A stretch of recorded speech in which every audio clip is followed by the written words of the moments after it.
The Midwest was built on quiet towns and long roads. Places meant to feel familiar, safe, forgettable. But some towns were forgotten for a reason.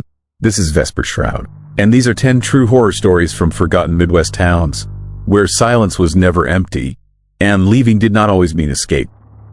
Story 1. Town that slowly emptied overnight. I never believed in the kind of horror that creeps into your bones until I drove through Ashmont, Nebraska on a Tuesday in October and realized I was the only living person left in a town that refused to admit it was dead. The gas light on my dashboard had been glowing red for 20 miles. Highway 81 stretched endlessly through cornfields that looked diseased, their stalks bent at unnatural angles like broken fingers pointing toward something I couldn't see. When the exit sign appeared, rusted and bullet-scarred, I took it without hesitation. The sign read, Ashmont, population 847. Someone had spray-painted a red X through the numbers. That should have been my first warning. That terrifying detail that my brain tried to dismiss as vandalism. The main street felt wrong the moment my tires hit the asphalt. Not empty, exactly. Worse than empty. The storefronts still had lights on inside. Halloween decorations hung in windows, plastic skeletons and cotton cobwebs that looked too real in the fading afternoon light. A pharmacy, a diner, a hardware store with a neon open sign buzzing in the window. But no cars, no people, no movement except for the slow swing of a door that hung half open at the gas station ahead. I pulled up to the pumps, and that is when the creepy silence hit me. Complete and total. No wind, no birds, no distant hum of traffic or voices. Just the tick of my cooling engine and my own breathing, suddenly too loud in my ears. The gas station door kept swinging, metal hinges squeaking in a rhythm that felt deliberate. Inside, through the smudged glass, I could see the counter, a register with its drawer hanging open, and a coffee pot still warming on the burner, steam rising from coffee that should have burned away hours ago. I got up. The air smelled like rain and something else, something organic and unsettling that reminded me of the inside of a freezer after the power has been out too long. Hello. My voice died in the stillness, absorbed by something I couldn't name. The pump wouldn't work without activating it inside, so I walked toward that swinging door, each step feeling heavier than the last. My shadow stretched long across the concrete, and for just a second, I thought I saw another shadow move inside the station. But when I looked directly at it, nothing was there. The interior was warm, almost humid. That coffee smell mixed with cigarettes and something sweeter, like overripe fruit. A newspaper sat on the counter, dated 3 days ago. The headline read, Local Families Report Disturbing Dreams. Below it, in smaller print, Mass Exodus Continues. Officials baffled. I picked up the paper with trembling hands. The article described how families in Ashmont had been leaving without warning over the past 2 weeks. No moving trucks, no goodbyes. They would simply vanish during the night, leaving behind homes that looked lived in. Food on tables, televisions still running, cars in driveways, but the people were gone. The newspaper called it an exodus, but the word felt wrong. An exodus suggests purpose, destination. This felt more like escape. I activated the pump and went back outside. While the gas flowed, I looked down the main street. Every house I could see had lights on inside. I could make out the blue flicker of television screens through curtains. One house had a sprinkler running in the yard, water arcing through the air in the fading light, wetting grass that was already too long, too wild. That's when I noticed the cars. They were everywhere, actually, parked in driveways, along the curb, in front of the pharmacy and diner. But they were all facing the same direction, pointed toward the highway, as if their owners had been preparing to leave but never made it. The pump clicked off. I should have gotten in my car and driven away. Every instinct I had was screaming at me to leave this haunted place behind. But something kept me there, some horrible curiosity about what could make 800 people abandon everything in the middle of the night. I walked toward the nearest house, a blue 2-story with white trim and a wreath on the door. The gate to the yard stood open, swaying slightly though there was still no wind. My footsteps on the walkway sounded too loud, each one echoing in a way that didn't make sense. Through the front window, I could see a living room frozen in the middle of normal life. A couch with throw pillows, a coffee table with magazines spread out, a lamp glowing warm and yellow, and on the television, a news channel playing to an empty room, the anchor, its mouth moving silently behind the glass. I tried the door. It opened. The fear that hit me then was pure and primal, the kind that makes your legs weak and your hands shake. The house was occupied in every way except the one that mattered. Somewhere upstairs, a shower was running. I could hear the water hitting tile, steady and constant. In the kitchen, a microwave was counting down, its display showing 30 seconds remaining. "Hello," I called out, and my voice sounded strange in this space, muffled and distant. No answer, just the shower running and that microwave beeping down the seconds. I moved through the house like a trespasser, which I suppose I was, though it felt more like walking through a museum dedicated to sudden disappearance. Family photos lined the hallway, showing a couple in their 40s and 2 teenage kids.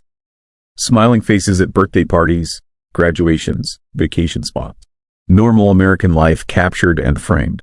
The shower upstairs called to me, that unsettling sound of water that shouldn't still be running. I climbed the stairs, each step creaking under my weight, and the wrongness of this place pressed down harder with every foot of elevation I gained. The bathroom door was open, steam rolling out into the hallway. I stepped inside, and the terror that seized me was like nothing I'd ever experienced.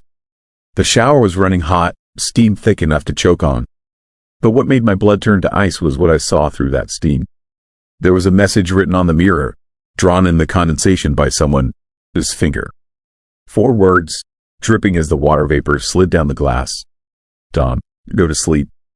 The microwave started beeping downstairs, sharp and insistent, and I ran. I ran like a nightmare was chasing me, taking the stairs 2 at a time, bursting back out into that too quiet street where my car waited like salvation. But I didn't leave. God help me, I should have, but I didn't. Because as I reached my car, I saw someone. Just for a second, just a flash of movement in the window of the house across the street. A figure standing there, watching me. Then it stepped back into the darkness of the interior, and I couldn't tell if it had been real or if this creepy town was already getting inside my head. I drove slowly down Main Street, past more houses with their lights on and their doors slightly open. Past the elementary school where the playground equipment cast long shadows across empty swings that moved like invisible children were pumping their legs. Past the church with its white steeple and sign out front that read, "Sunday service, all are welcome." Someone had added below it in red spray paint, "But none will stay." At the edge of town, I found the police station. A single patrol car sat out front, driver, this door hanging open, radio still crackling with static. Inside the station, the lights were on full blast, fluorescent and harsh. The front desk was abandoned, but a half-eaten sandwich sat next to a computer screen showing a paused video. I moved around the desk and hit play. The video showed security footage from somewhere in town, timestamped from 2 nights ago. I watched as a street camera captured a residential area at 2:47 a.m. For a long moment, nothing happened. Then, simultaneously, every door on the street opened. Just opened, slow and synchronized, like someone had sent out a signal that every sleeping person received at once. Figures emerged from the houses. Men, women, children. They walked into the street in their pajamas and nightgowns, barefoot, moving with the strange unanimity of people in a dream. No one spoke. No one looked at each other. They all simply walked in the same direction, toward the edge of town, disappearing beyond the camera's range. The video continued, empty houses with open doors, lights still on, and then, maybe 5 minutes after the people had left, something else appeared on the screen. Shadows, not cast by anything, just shadows themselves, sliding along the ground like living things, flowing from the darkness between houses and slipping through those open doors. The camera caught one passing directly underneath it, and for just a frame, maybe 2, I saw what might have been a face in that shadow. Not human, not anything close to human. The video ended. The screen went black, and I saw my own reflection staring back at me, eyes wide with horrifying understanding. I left the police station and got back in my car. The sun was setting now, painting the sky in shades of blood orange and bruised purple. Those shadows were getting longer, stretching across the street like dark fingers reaching toward me. I tried to start the car. The engine turned over once, twice, then nothing. Just a clicking sound that echoed through the cabin. No, no, no, no. I tried again. Same result. The gas gauge showed 3/4 full. The battery light wasn't on. Everything should have worked, but it was like the town itself had decided I wasn't leaving. That was when I heard the sound. Distant at first, but growing closer. Footsteps. Not one set, but many, moving in perfect synchronization. Coming from the direction of the highway, from the edge of town where that security footage had shown people walking into the darkness. They were coming back. I abandoned the car and ran toward the only building that looked defensible. The library, a brick structure with heavy doors and windows high enough off the ground that nothing could easily climb through. Inside, the library was another snapshot of interrupted normalcy. Books on tables, computers still logged in, a children's reading area with stuffed animals arranged in a circle like they were having a meeting. I locked the door behind me and moved deeper into the stacks, finding a spot where I could see the front entrance but remain hidden. The footsteps grew louder, closer, that horrible synchronized marching that sounded like an army moving with one mind. I watched through the window as they appeared, the people of Ashmont, all 847 of them, walking back into town in perfect formation. They looked the same as they must have in those family photos, those graduation pictures, those vacation snapshots. Same clothes, same faces, but their eyes were wrong, open but empty, staring straight ahead with an expression that wasn't quite blank. It was waiting. They dispersed, each person walking directly to their home, their car, their workplace, returning to the spaces they left. But they weren't living. They were occupying, moving through the motions of life like actors who had forgotten their lines but still had to stay on stage. I watched a woman walk past the library window. She was maybe 30, wearing a nightgown, her feet bloody from walking barefoot on asphalt. She moved with that same dreamy quality, and when she reached her house across the street, she walked inside, up the stairs, and I saw her silhouette appear in the bedroom window. She stood there, perfectly still, staring out at the night.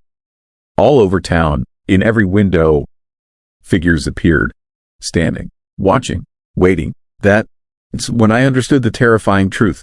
They hadn't left. They couldn't leave. Something had taken them during their sleep, something that crawled out of the darkness between conscious thought and dreams.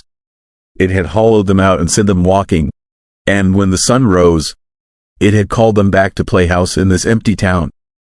And now night was falling again. I felt it then, that horrible pull toward sleep, my eyes growing heavy despite the fear coursing through my veins, that warm, drowsy feeling that comes when your body decides it's time to rest, whether you want it or not. Dawn, to go to sleep.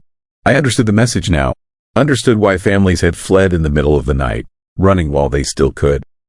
Understood why this town felt occupied but empty, alive but dead. Something lived here now, something that hunted in dreams. I pinched myself, bit my tongue until I tasted blood, did everything I could to stay awake. Through the window, I watched those figures standing in every house, every shop, every car, waiting for the sun to set completely, waiting for true darkness. And in that darkness, I saw them begin to move again. Not walking this time, flowing, like shadows themselves, sliding across the ground toward the library. Toward me, the door I locked began to rattle. Not like someone was trying to get in, but like something was seeping through the cracks, testing the barriers between outside and inside, between sleeping and waking, between the town that was and the nightmare it had become. I am writing this now on a computer in the library, this back office, typing as fast as I can while I still can. The shadows are inside now, pooling under the door, spreading across the floor like spilled ink. They read patient. They know they'll all have to sleep eventually. Everyone does. If you, rereading this, if someone finds this account, understand one thing. Ashmont, Nebraska is still on the maps. The exit sign is still there on Highway 81. The gas station light is still on. But Don, stop. Don, ever stop in a town where the lights are on but nobody is home? Because they are home. They're all home. They're just not alone anymore. And the thing living inside them is always hungry for more. My eyes are closing now. I can't fight it much longer. The darkness is here, pressed against my consciousness like a hand over my mouth. In a moment, I'll join them. I'll walk out of this library and take my place in one of these empty houses, standing in the window, waiting for the next person who doesn't, to believe in the kind of horror that empties towns overnight. The last thing I see before sleep takes me is my own reflection in the computer screen, and behind me, in the shadows, something smiling with a mouth full of darkness. Dawn, to go to sleep. Dawn, to ever go to sleep. Story 2. Grain elevator, no one entered after sunset. I found the job listing on a gas station bulletin board somewhere between nowhere and forgotten. The pay was too good for what they were asking. All I had to do was spend 3 nights inside an abandoned grain elevator outside of Grafton, documenting structural damage for an insurance company. They needed photographs, measurements, notes. Simple work, the kind that pays well because nobody else wants to do it. I should have asked why. The elevator rose from the flat Kansas prairie like a tombstone, visible for miles in every direction. 7 stories of concrete and rust, windows like empty eye sockets staring across endless fields of dead wheat. The locals called it the Grafton Sentinel. When I stopped for coffee in town that first afternoon, the woman behind the counter went silent when I mentioned where I was headed. She slid my change across the counter without looking at me and turned away. The disturbing coldness in her reaction should have been enough. But I needed the money. I arrived at sunset. The shadows stretched long and hungry across the gravel lot, reaching toward my truck like fingers. The main entrance hung open, the padlock cut clean through. My contact said the place had been sealed for 40 years, ever since the night shift walked off the job and never came back. Production stopped mid-operation. Grain still in the silos. Equipment still running. But every single worker vanished into the October darkness, leaving behind only their lunch pails and an eerie silence that swallowed the entire building. Nobody ever found them. The insurance company wanted to know if the structure was salvageable or if they should just demolish it and collect. 3 nights of documentation, $15,000. I told myself the creepy atmosphere was just my imagination. Just the unsettling effect of being alone in a massive, empty building. I told myself a lot of things that turned out to be lies. The first night started normal enough. My flashlight beam cut through the darkness of the main floor, illuminating decades of dust and decay. The air tasted metallic, thick with the smell of old grain and something else I couldn't quite identify. Something organic and wrong. The machinery sat frozen in time, conveyor belts still loaded with wheat that had rotted into black powder. I took my photographs methodically, checking off each section on my list. That's when I heard it. A sound from somewhere above me. Not a settling building or wind through broken windows. This was rhythmic, deliberate, like footsteps on metal grating, moving with purpose through the upper levels. I called out, thinking maybe another urban explorer or a homeless person had found shelter here. My voice echoed through the empty chambers and died without answer. The footsteps stopped. The silence that followed was worse than the sound. I continued working, telling myself it was nothing, but my hands shook as I adjusted my camera settings. The terrifying reality of being alone in this place was starting to sink in. Every shadow seemed to move at the edge of my vision. Every creak of metal sounded like something approaching. I focused on my work, documenting the massive grain silos that stretched up through the center of the building like hollow throats. Then I found the first message. Scratched into the concrete wall near the loading bay, crude letters carved deep into the surface. They come when the machines stop. The words were old, the edges of the letters worn smooth by time. I photographed it, noting the location in my documentation. Professional, detached, as if my heart wasn't hammering against my ribs. I found 6 more messages before midnight, each one more disturbing than the last. Dawn, let them hear you breathe. 73 seconds of silence. The grain remembers. They were scattered throughout the building, always in places that would have been hidden during normal operations. Behind equipment, inside maintenance closets, one was carved into the underside of a catwalk, where only someone lying on their back would see it. Someone had been scared enough to leave warnings, scared enough to hide them where supervisors wouldn't find them, but not scared enough to leave. The temperature dropped as midnight approached. My breath began to fog in the beam of my flashlight. November in Kansas gets cold. But this was different. This was the bone-deep chill of a walk-in freezer, sudden and unnatural. I was on the 4th level, photographing damage to the grain distribution system, when I heard the sound again. Footsteps, closer now, coming from the floor above me. And they were multiplying. What started as 1 set of steps became 2, then 4, then so many I couldn't count them all. They moved in formation, purposeful and synchronized, like a work crew heading to their stations. But there was something wrong with the rhythm. The steps came too fast, the pattern too perfect. No human walks like that. No human moves in such absolute unison. I killed my flashlight and pressed myself against the cold concrete wall, barely daring to breathe. The darkness swallowed everything. The footsteps grew louder, closer, descending through the building with mechanical precision.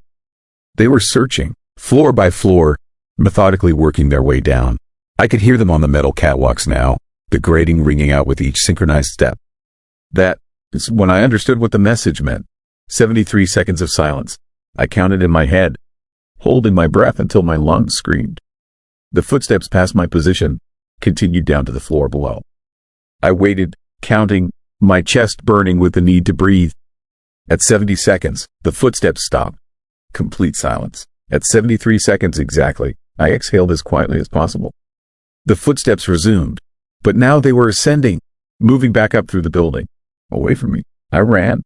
No more documentation, no more photographs. Just pure survival instinct driving me toward the exit. My flashlight beam bounced wildly as I sprinted down corridors and stairwells, my footfalls echoing through the empty chambers. Behind me, the sound of pursuit began. Different now, faster, angry. I burst through the main entrance and didn't stop running until I reached my truck. The engine roared to life and I accelerated away, gravel spraying behind me. In my rearview mirror, I watched the grain elevator recede into the darkness, and I swear I saw figures standing in the windows. Dozens of them, watching me leave. I called the insurance company the next morning and quit. They could keep their money.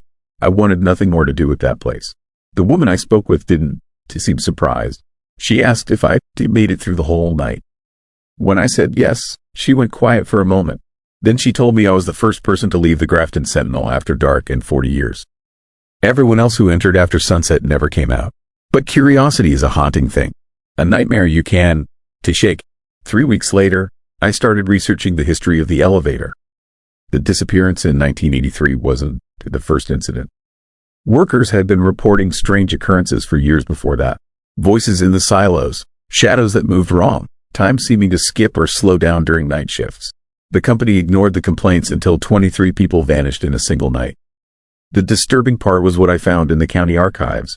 The grain elevator was built on the site of an old processing facility from the 1920s. That building burned down in 1931, killing everyone inside. 73 workers trapped when the exits were blocked and the machines couldn't be shut down. They died listening to the machinery continue running, processing grain while they suffocated and burned. 73 seconds of silence. I haven't slept properly since. Every night I lie awake, listening to the sounds of my house settling, wondering if those creaky noises are just wood and metal contracting. Or if they footsteps, synchronized, methodical, searching. Last week I received a package with no return address. Inside was a photograph I didn't remember taking. It showed me standing in the grain elevator, my back to the camera, looking up at something. And in the darkness above me, barely visible in the poor lighting, were dozens of figures on the catwalks. All of them staring down at me, all of them perfectly still. Scrawled on the back of the photograph in the same crude letters I seen carved into the concrete. You heard US. We heard you. We're still listening. I moved 3 states away, changed my phone number, stopped taking any jobs that involve old buildings or isolated locations. But sometimes, in the dead of night when everything is quiet, I hear them. Footsteps in perfect synchronization, coming from nowhere and everywhere at once. Getting closer, and I count to 73, holding my breath, praying the silence will save me one more time. Story 3. Sheriff who stopped answering calls.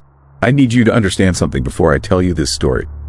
There are towns in America where the law doesn't work the way you think it does. Places where the darkness between streetlights stretches longer than it should. Where the silence at night isn't peaceful. It is waiting. I learned this truth in Ashford, Montana, population 412. Or at least, that is what the faded sign claimed when I drove through 3 months ago, chasing a story that would never make it to print. The terrifying thing about Ashford wasn't what I found there. It was what everyone pretended not to see. I am a freelance journalist. I chase small-town mysteries, unsolved cases, the kind of creepy local legends that true crime podcasts devour. A contact sent me a tip about Sheriff Marcus Holt, who vanished during a routine patrol 18 months earlier. No body, no investigation, and here is the disturbing part, no replacement. The town just continued on as if they still had a sheriff, even though his office sat empty and his patrol car gathered dust behind the station. That is what hooked me. That is why I drove 11 hours through endless Montana highway, watching the mountains grow distant and the land flatten into something that felt abandoned by God himself. I arrived at sunset. The horrifying beauty of it struck me immediately. How the dying light turned everything the color of old blood. Main Street was 6 blocks of brick buildings that hadn't been updated since the 70s. A diner, a hardware store, a post office, and at the far end, the sheriff's station, a squat concrete structure that seemed to absorb the darkness rather than reflect it. No lights inside. I checked into the Ponderosa Motel, the only lodging in town. The woman at the desk, maybe 60, with hair dyed an unnatural shade of red, barely looked at me as she slid a key across the counter. Room 7. She warned me the ice machine was broken and to keep my door locked at night. Why? I asked. She didn't answer. Just stared at me with eyes that held too much fear for a simple question. That first night, I couldn't sleep. The shadows in my room seemed wrong. Too thick, moving in ways that had nothing to do with the wind outside. Around 2 in the morning, I heard it. The unmistakable sound of a car engine idling slowly past the motel. I went to the window, pulled back the curtain just enough to see a patrol car, white and tan, with Ashford County Sheriff emblazoned on the side. It crawled past my window, headlights off, moving with an eerie deliberateness that made my skin crawl. I couldn't see the driver. The windshield was too dark, reflecting nothing but the dim motel sign. It disappeared around the corner, engine fading into the night. I told myself I imagined the wrongness of it. But I knew better. Something about that car felt fundamentally disturbing, like watching a corpse move. The next morning, I started asking questions. The diner seemed like the right place. Small towns always talk in diners. I ordered coffee from a waitress named Lynn, who had the exhausted look of someone carrying secrets. Writing about Sheriff Holt, I said casually. His disappearance. Can you tell me what happened? Her hand trembled as she poured my coffee. Nothing to tell. He is on patrol. He has been missing for 18 months. He is on patrol, she repeated, her voice flat, automatic. Like she said it so many times the words had lost meaning. I tried 3 other people that day. A man at the hardware store, a woman at the post office, a teenager pumping gas. Every single one gave me the same chilling response. Sheriff Holt is on patrol. It was a lie they all agreed to tell. But why? What kind of fear makes an entire town pretend their missing sheriff is still doing his job? That night, I broke into the station. I am not proud of it, but journalism sometimes requires crossing lines. The back door was unlocked, another disturbing detail. Who leaves a police station unsecured? Inside, the darkness was absolute. My flashlight beam cut through air that smelled of dust and something else. Something organic and wrong. Decay, maybe, or fear itself. If fear had a scent, Sheriff Holt's desk sat exactly as he left it. Coffee mug with dried residue at the bottom. Papers scattered across the surface. A photograph of a woman and 2 kids. His family, I assumed. But it was his logbook that made my blood run cold. The final entry, dated 18 months ago. Night patrol. Route 7, reporting unusual activity near Old Mill Road. Will investigate and report back. He never reported back. But here, it's the truly horrifying part. There were entries after that date. Dozens of them. Same handwriting. Same pen. Each one simple, repetitive. Night patrol complete. All clear. Every single night for 18 months. Someone had been filling out his logbook. Someone had been pretending to be Sheriff Marcus Holt. My hands shook as I photographed the pages. The beam of my flashlight caught something else. A map pinned to the wall, marked with red circles. Old Mill Road had 3 circles, each dated. The last one was from last week. I needed to see Old Mill Road for myself. The drive took 20 minutes, following a 2-lane highway that cut through fields of dead grass. The mill itself was a skeletal structure of rotting wood and rusted metal, collapsed in on itself like a broken promise. But it was the surrounding area that made me understand why this place had marked Sheriff Holt, his last known location. There was a trailer there, set back from the road, half hidden by overgrown trees. No lights, no vehicles, but something about it radiated a creepy wrongness that made every instinct scream at me to leave. I didn't leave. Instead, I approached with my camera rolling, documenting everything. The trailer door hung open. Inside, the smell hit me first. Sweet and rotten and utterly disturbing. My flashlight revealed a space that looked like someone's home, but abandoned midlife. Dishes in the sink, a television with a cracked screen, And on the walls, newspaper clippings. Dozens of them, all about Sheriff Marcus Holt. His election, his family, his community service. This was obsession made manifest. Then I saw the uniform. Sheriff's uniform, hanging on a hook by the door, perfectly preserved. And beneath it, a name tag that made my stomach drop. Marcus Holt. But the uniform was too clean, too perfect, like a costume waiting to be worn. That is when I heard the engine outside, the same slow, deliberate sound from the night before. I killed my flashlight and pressed myself against the wall, hard hammering so hard I thought it would give me away. Through the grimy window, I watched the patrol car pull up. The door opened. Someone stepped out. I say someone because what emerged wasn't quite right. The proportions were off. Too tall, too thin, moving with a horrible, jerking gait that made me think of puppets controlled by amateur hands. It wore the sheriff's uniform. It wore his face, but in the moonlight, I could see the edges didn't quite match. Like a mask that hadn't been put on correctly. The thing that looked like Sheriff Holt walked toward the trailer with nightmare slowness. I did the only thing I could. I ran, crashed through the back window and sprinted into the darkness, branches tearing at my clothes, terror giving me speed I didn't know I possessed. Behind me, I heard nothing. No pursuit, no shouts, just that eerie, awful silence. When I reached my car, I didn't look back. I drove straight to the motel, threw my things into my bag, and prepared to leave Ashford forever. But Lynn from the diner was waiting in the parking lot, standing in the shadows, watching my room with an expression of such profound sadness it stopped me cold. "You saw him," she said. "Not a question. That is not Sheriff Holt." "No," she agreed quietly. "Sheriff Holt died 18 months ago. Heart attack during a patrol. We found him in his car near Old Mill Road." "Then what?" His brother, Lynn whispered, her voice breaking with a fear so deep it was almost reverence. "Jacob Holt, he couldn't accept it, couldn't let Marcus go. So he became him. Wears his uniform, drives his patrol car, fills out his logbooks, and we all pretend because Jacob needs us to. Because if we don't, She trailed off, looking at something behind me. I turned. The patrol car was there, idling at the edge of the parking lot. Watching. "Leave now," Lynn said. "And done. To come back. Don, to write this story.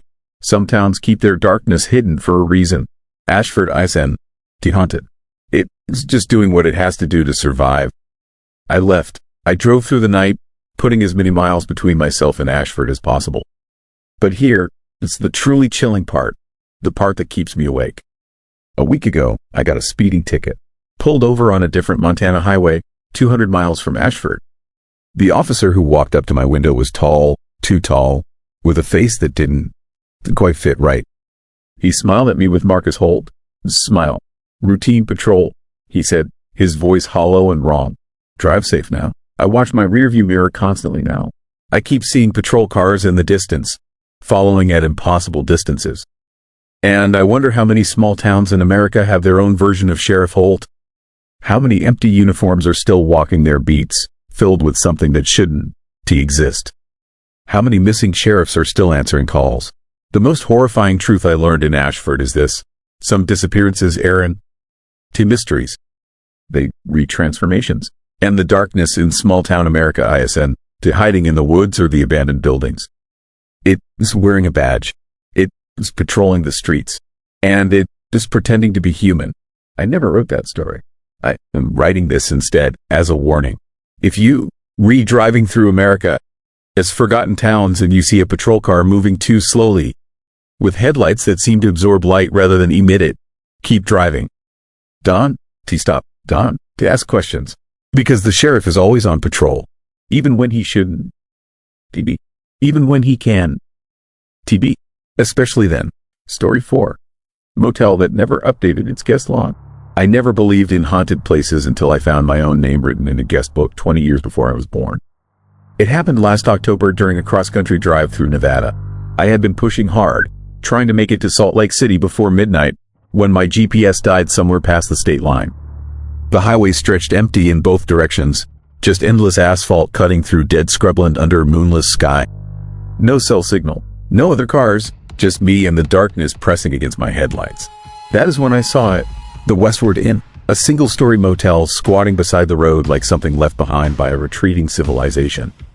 The neon sign flickered weakly, casting sickly blue light across the cracked parking lot.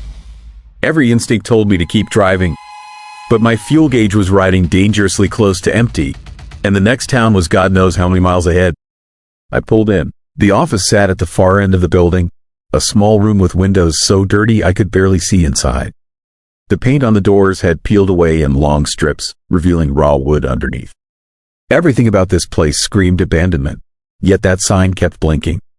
Open.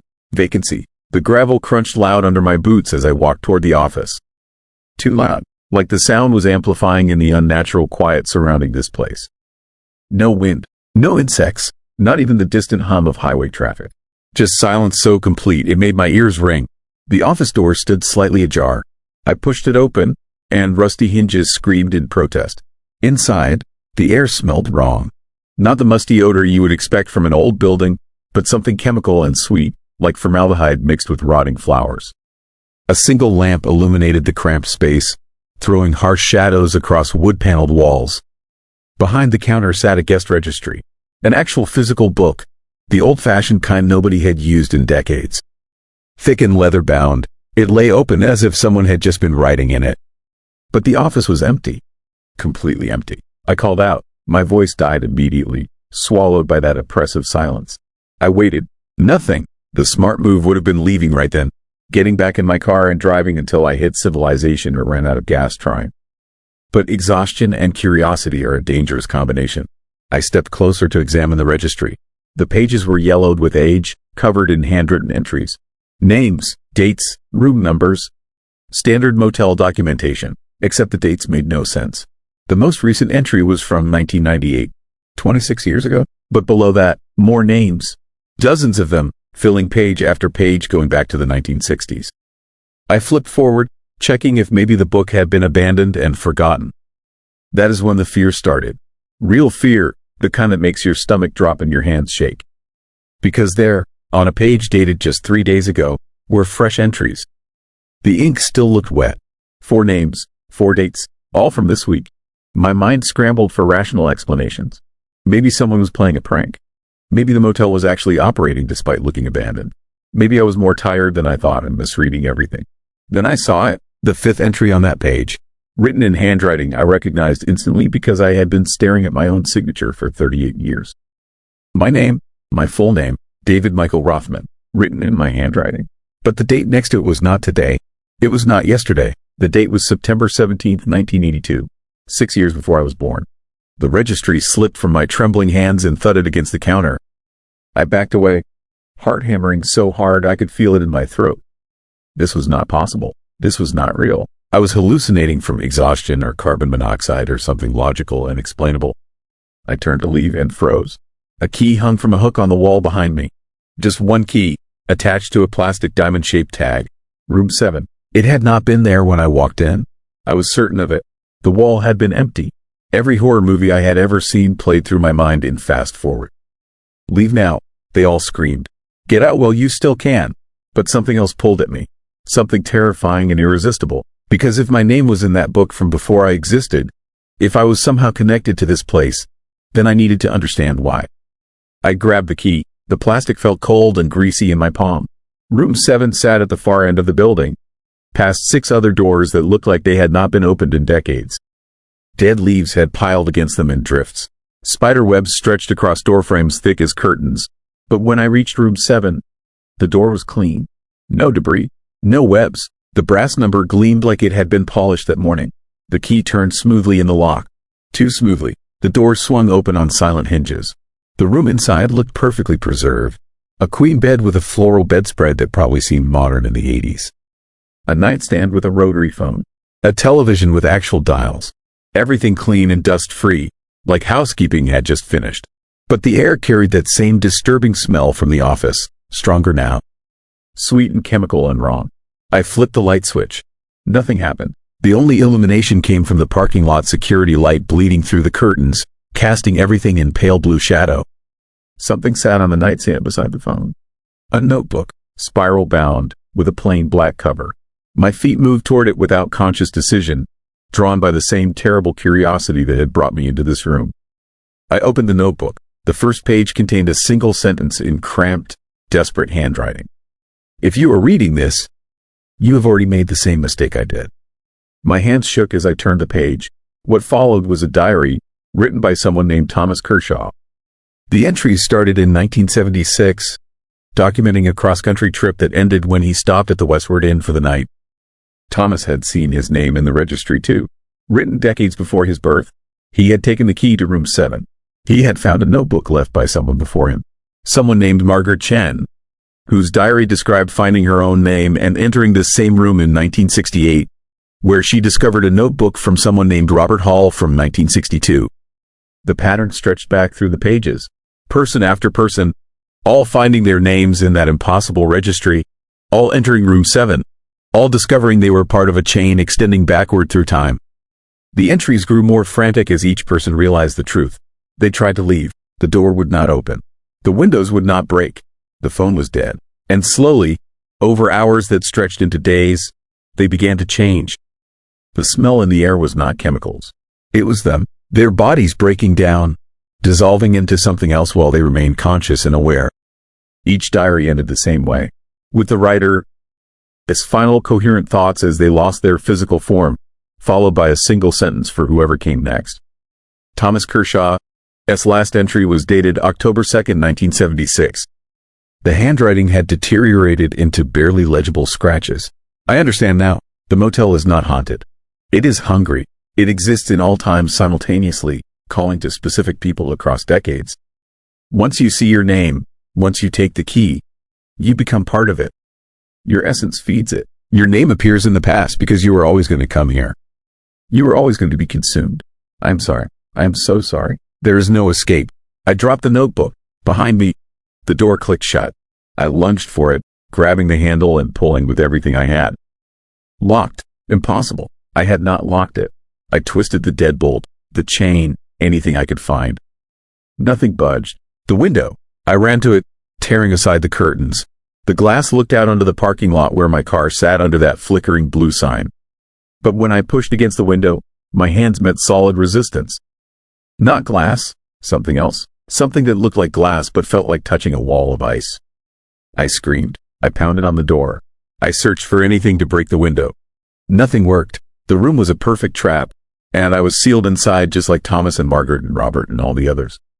The smell grew stronger, sweeter. My stomach churned. I pulled out my phone, desperate despite knowing there was no signal. The screen showed 3:47 a.m. and something else, a notification I had somehow missed earlier.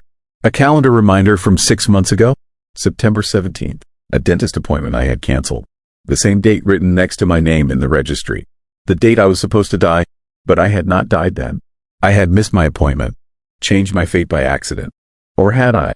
Maybe this was always meant to happen in October instead.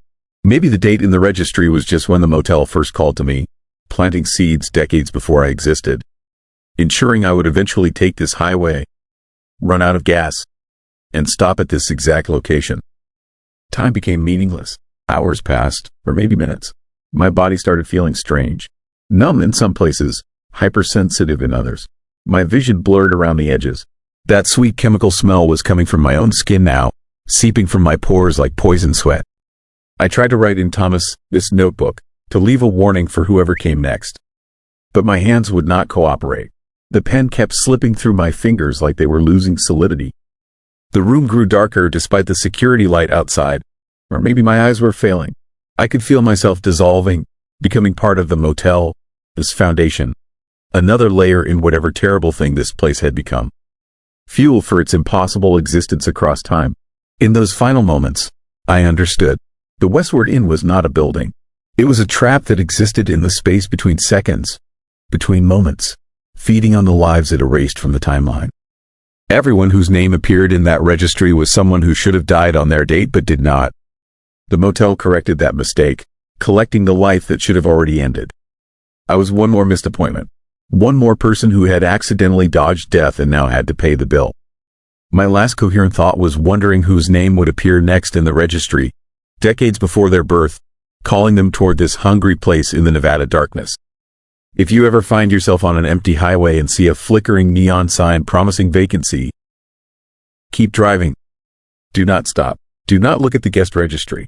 Because if you see your name written there from before you were born, you have already made the mistake. You have always been making it. The motel is still there, waiting. The guest log never gets updated because it does not need to be. It already knows every name. It has always known. And somewhere on a page dated years from now, your name might already be written in your own handwriting, waiting patiently for the night you run out of gas on that lonely stretch of highway and see that terrible blue light calling you home. Story 5. Highway that locals avoid after dark. I should have listened when the gas station attendant warned me about Route 49 after sunset. But I was running late. The detour would have added 2 hours to my drive, and I had convinced myself that local superstitions were just stories people told to scare outsiders. That was 3 nights ago. I haven't slept since. Every time I close my eyes, I see those shadows moving across the asphalt, and I feel that horrifying sensation of time slipping away from me like water through my fingers. The highway stretched before me like a black ribbon cutting through the Nevada desert, empty and silent under a moonless sky. I had been driving for what felt like 20 minutes since passing the last town, a forgotten cluster of buildings called Ashford that looked like it had been dying since the 1970s. My phone had lost signal miles back, and the radio offered nothing but static that rose and fell like breathing. The darkness beyond my headlights was absolute, the kind of creepy, unsettling darkness that makes you remember humans are not meant to be alone in wild places. Something felt wrong about this road from the moment I turned onto it. The asphalt was too smooth, too perfect, like it had been freshly paved despite the crumbling infrastructure I had seen everywhere else in this part of the state. No roadkill littered the shoulders. No insects splattered against my windshield. The desert on either side pressed close, but I could not see any of the usual signs of life. No glowing eyes reflecting back at me. No movement at all. Just an eerie stillness that seemed to swallow sound. I checked my dashboard clock. 9:47. I had promised my brother I would reach his place in Reno by midnight, and I was making good time. The needle on my speedometer held steady at 70 miles per hour. The road was straight, hypnotic in its sameness. My mind began to wander, replaying the conversation with that old man at the gas station, the way his weathered face had gone pale when I mentioned taking Route 49. Locals don't use that highway after dark, he had said, his voice dropping to something barely above a whisper. Haven, for years. Not since people started losing time on that stretch. You drive onto it at 10 o'clock, you come out the other side and it is 3 in the morning, but your gas tank says you only drove 30 miles. Can you explain it? Some folks say they see things out there too. Shadows that move wrong. Others just disappear entirely. I had laughed it off, thanked him for his concern, and left. Now, alone in the suffocating darkness, his words felt less like a scary campfire story and more like a genuine warning I should have heeded. The first sign that something was terribly wrong came when I noticed the mile markers. I passed marker 127, then 126, counting down as expected. But then I saw 126 again. And again. 3 times I passed the same marker, each time certain I was moving forward, each time watching my odometer tick up the miles. My hands tightened on the steering wheel, knuckles going white. This was not possible. I was not driving in circles. The road ran arrow straight with no curves, no intersections, nothing that could explain this disturbing impossibility. I pressed harder on the accelerator, pushing the speedometer to 80, then 85. The engine roared in the silence. Surely speed would break whatever strange spell had caught me. But the mile markers continued their impossible repetition. 126, 126, 126. Each one identical, each one triggering a fresh wave of fear that crept up my spine like cold fingers. Then I saw the car. It sat on the shoulder ahead, a dark sedan with its hazard lights blinking in a slow, rhythmic pulse that seemed to match my own racing heartbeat. As I approached, my headlights illuminated the scene. The driver, his door hung open. No one was inside. No one was visible anywhere near the vehicle. But the engine was running. I could see the faint shimmer of exhaust in the cold desert air, could hear the idle rumble as I slowed down beside it. Every instinct screamed at me to keep driving, to not stop, to not get involved in whatever horrifying situation had left this car abandoned on this cursed stretch of highway. But I am not the kind of person who can ignore someone who might need help. I pulled over, leaving my engine running and my headlights on, creating a pool of light that seemed pathetically small against the massive darkness surrounding us. The silence outside my car was complete and unnatural. No wind, no distant highway sounds, no coyotes howling in the hills. Just a terrible, oppressive quiet that pressed against my eardrums until they ached. I walked toward the abandoned sedan, my footsteps on the gravel shoulder sounding impossibly loud, like gunshots in a cathedral. The car was a late-model Honda, clean and well-maintained. The keys dangled from the ignition. A purse sat on the passenger seat, wallet visible inside, credit cards catching the light. The driver had not been robbed. They had simply vanished. But the most chilling detail, the thing that made my blood run cold, was the layer of dust covering the interior. Not a light coating, not a day, this was the kind of dust that accumulates over weeks, maybe months. Yet the engine was warm, still running smoothly. I reached out to touch the hood and jerked my hand back. It was ice cold, despite the running engine. Impossible, physically impossible. My mind raced, trying to find rational explanations, but none came. This was wrong on a fundamental level that my brain could not process. That was when I heard the sound. It came from the darkness beyond the reach of my headlights, a low scraping noise like something heavy being dragged across asphalt. Back and forth, methodical and patient. I spun around, heart hammering, peering into the blackness. Nothing, but the sound continued, growing slowly louder, coming closer. I ran back to my car, abandoning any thought of helping whoever had left that Honda. My hands shook as I slammed my door and threw the transmission into drive. The tires kicked up gravel as I accelerated away, watching the abandoned car shrink in my rearview mirror. And then I saw them. Shadows, dozens of them. They poured onto the highway behind me like oil spreading across water, shapeless and wrong, moving in ways that defied physics. They did not walk or run. They flowed, rippling across the pavement, gaining speed. Some rose up, taking forms that were almost human but stretched and distorted, limbs too long, heads tilted at angles that would snap a neck. Others remained low, spreading wide, reaching out with tendrils of darkness that seemed to absorb the light from my taillights. I pushed the accelerator to the floor, 90 miles per hour, 100. The engine screamed in protest, but the speedometer kept climbing. The shadows kept pace, tireless and relentless. They made no sound beyond that terrible scraping, but I could feel them somehow, could sense their hunger, their ancient and incomprehensible need. My dashboard clock read 9:53. Only 6 minutes had passed since I had first noticed the repeating mile markers. But that could not be right. It felt like hours. Time was breaking down around me, becoming fluid and unreliable. I glanced at my phone. The screen was black, completely dead despite being fully charged when I had entered this nightmare highway. The road ahead began to change. The asphalt grew darker, if that was even possible, taking on a quality like liquid shadow. The painted lines twisted and writhed like snakes. And in the distance, barely visible in my headlights, I saw figures standing in the road.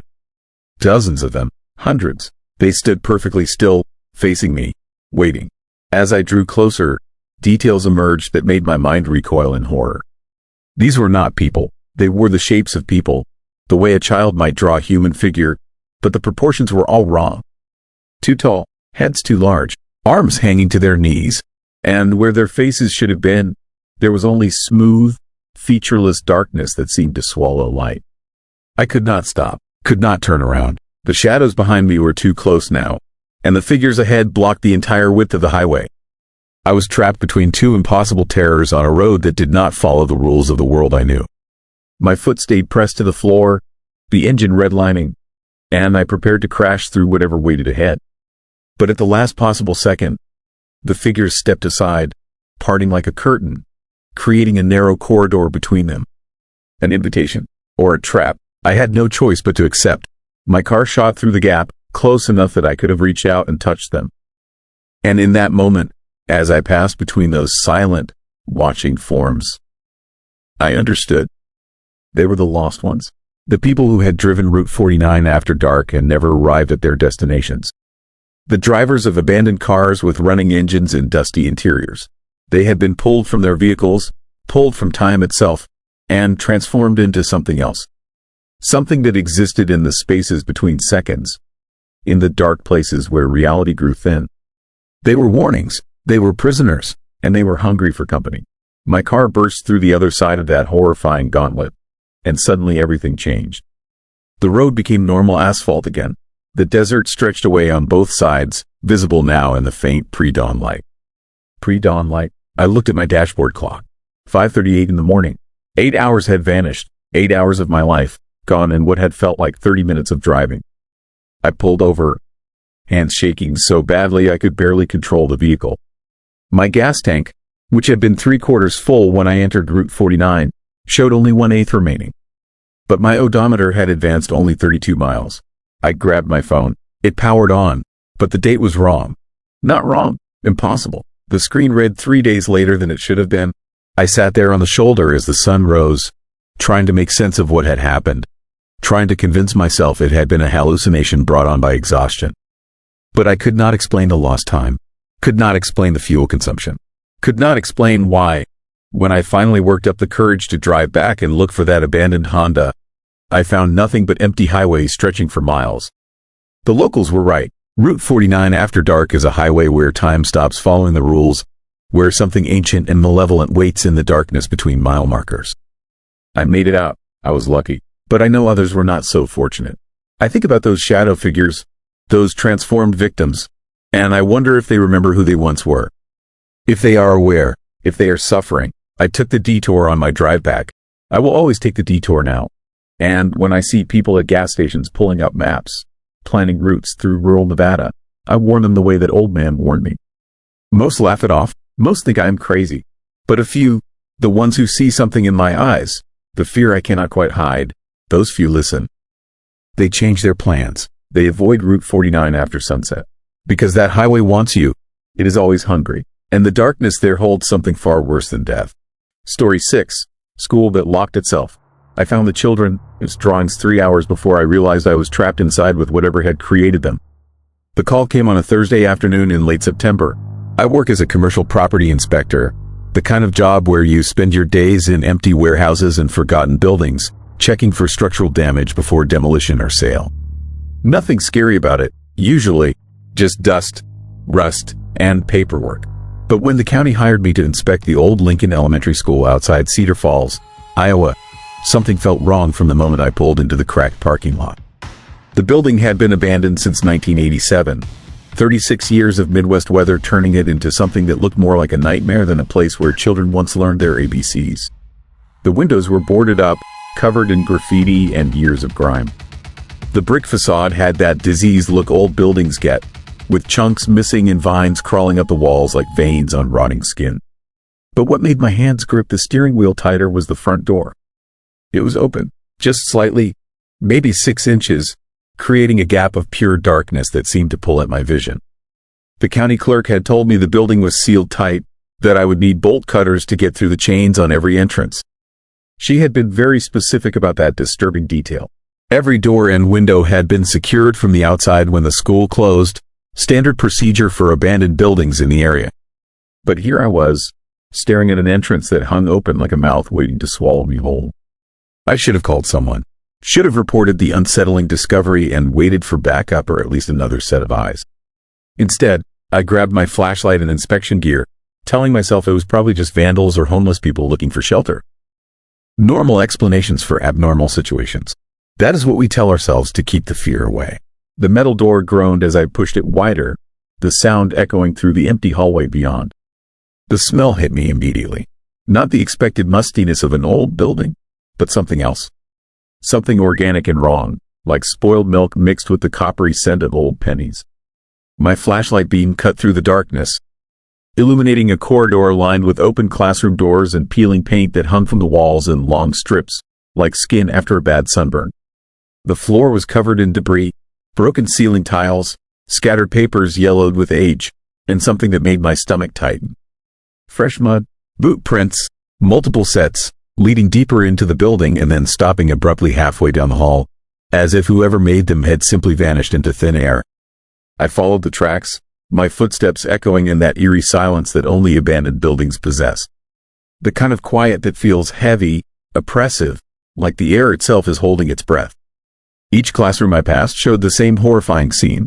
Desks still in rows, chalkboards with lessons half erased, children, His artwork still pinned to bulletin boards, faded and brittle but somehow preserved in this tomb of forgotten education.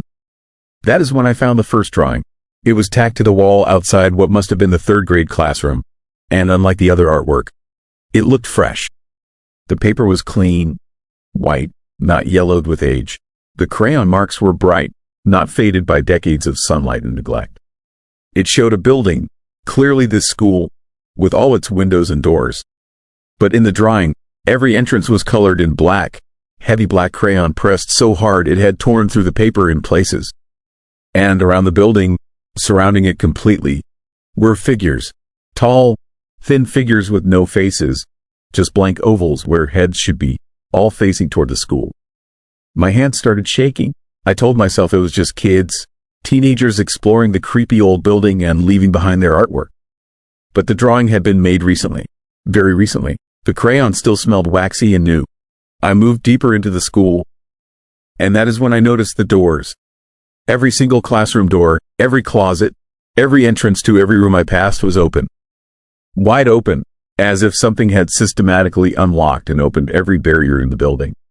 Every door except one. At the end of the main hallway, a set of double doors led to what my building plans indicated was the gymnasium. These doors were closed, and as I approached, I saw why my heart rate spiked with terrifying certainty. They were chained shut from the inside, heavy chains wrapped around the door handles, secured with multiple padlocks that gleamed in my flashlight beam, free of rust or age. New locks, installed recently, but the doors opened outward. The chains were on my side, in the hallway, which meant someone had chained these doors shut from the outside, then somehow gotten back inside to the other side. Impossible, unless there was another entrance to the gymnasium. I checked my building plans with trembling fingers. There was not. That is when I heard it, a sound from behind those chained doors. Not loud, not dramatic, just a soft dragging noise, like something heavy being pulled across a wooden floor. Then silence. Then the dragging again, slow and rhythmic, back and forth, back and forth. Every instinct screamed at me to leave, to run back down that hallway and out into the fading daylight. But I had a job to finish, and more than that, I needed to understand what was making that sound. What could possibly be inside a room that had been locked from both sides? I found a maintenance closet and grabbed a crowbar, then returned to those gymnasium doors. The dragging sound had stopped, replaced by that heavy silence that felt like anticipation.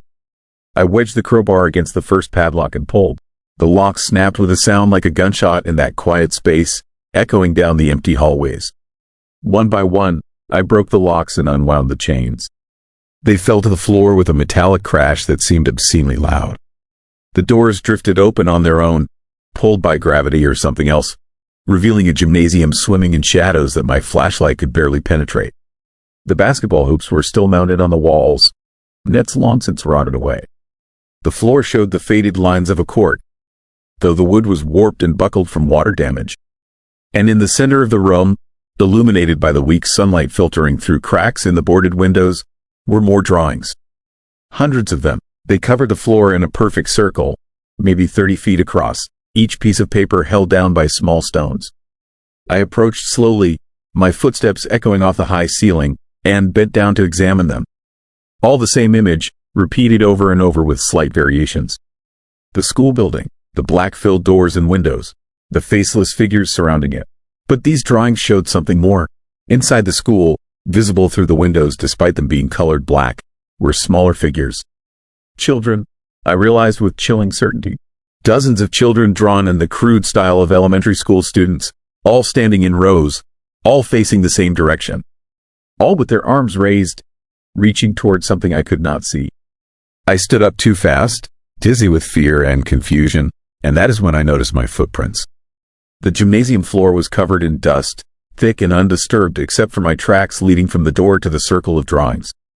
But inside the circle, the floor was clean. Completely clean, as if someone had swept it recently, or as if the dust simply refused to settle there. The dragging sound started again, directly behind me. I spun around, flashlight beam cutting through the darkness, illuminating nothing but empty space and shadows that seemed to pull away from the light like living things. But I felt it now, that presence you cannot see but know is there. The feeling of being watched by something that understands you better than you understand yourself. I ran, Pure terror erasing any professional responsibility or curiosity, I sprinted toward the gymnasium doors, my flashlight beam bouncing wildly. I burst through into the hallway and immediately knew something was horribly wrong. The hallway looked different. The doors I had passed on my way in, all those open classroom doors, were now closed. Every single one shut tight with a finality that made my blood run cold. And at the far end of the corridor, where the entrance should have been, where sunlight should have been visible through that gap, there was only darkness. I ran anyway, my breath coming in ragged gasps, my footsteps impossibly loud. I reached the entrance and grabbed the door handle, pulling with all my strength. It would not budge. I pushed instead, throwing my full weight against it. Nothing. The door was locked, but not with any lock I could see. It simply would not move, as if it had become part of the wall itself. I tried every exit, every window, every possible way out. All sealed, all immovable. The building had locked itself with me inside. That is when I heard the children singing. It started soft, barely audible, coming from everywhere and nowhere. A song I half remembered from my own elementary school days, something about the alphabet or numbers, the melody simple and innocent. But there was something wrong with it, something discordant and disturbing in the way the voices harmonized. Too many voices, singing too perfectly together, with too much darkness underneath the cheerful tune. The singing grew louder, and I realized it was coming from the classrooms. From behind those closed doors, I approached the nearest one, my hand shaking as I reached for the handle. The singing stopped the instant my fingers touched the cold metal. Silence, complete and terrible. I opened the door. The classroom was full, every desk occupied by a child, all sitting in perfect rows, all facing the chalkboard at the front of the room. They were not moving, not breathing, not quite real, like photographs given 3 dimensions, preserved moments of children who had sat in these seats decades ago. Their clothes were from the 80s, their hairstyles dated, but their eyes were wide open and staring. And on the chalkboard, written in chalk that looked wet and fresh, were words that made my sanity crack around the edges. We locked them in so they could never leave US. I backed out of the room and heard the singing start again, this time from a different classroom. Then another, then all of them at once. A chorus of children, its voices raised in that unsettling harmony, singing songs that should have been innocent but carried the weight of something ancient and hungry. I found more drawings as I searched desperately for a way out. They were everywhere now, appearing in places I had already checked. Fresh drawings on clean paper, all showing the same scene. The school surrounded by those faceless figures. The children inside, reaching upward. And in the newest drawings, there was something else. A new figure, adult-sized, drawn in the same crude style. It was standing in the gymnasium, in the center of that circle, and around it were words written in a child's unsteady hand. The inspector will help us remember. The temperature was dropping. I could see my breath now, misting in the air of hallways that should have been warm with trapped September heat. The singing had stopped again, replaced by footsteps. Small footsteps, dozens of them, moving in the classrooms and corridors around me. Getting closer, I understood then, with horrifying clarity, what had happened here. The school had not closed in 1987 due to declining enrollment like the county records claimed. Something had happened, something terrible and unexplained, and the building had been sealed not to keep people out, but to keep something in. The children drawn on those papers were not imaginary. They were memories, echoes, something left behind when tragedy struck and was quickly covered up. And those faceless figures surrounding the school in the drawings? They were outside right now. I knew it without seeing them. Standing in the overgrown parking lot, circling the building, making sure nothing escaped.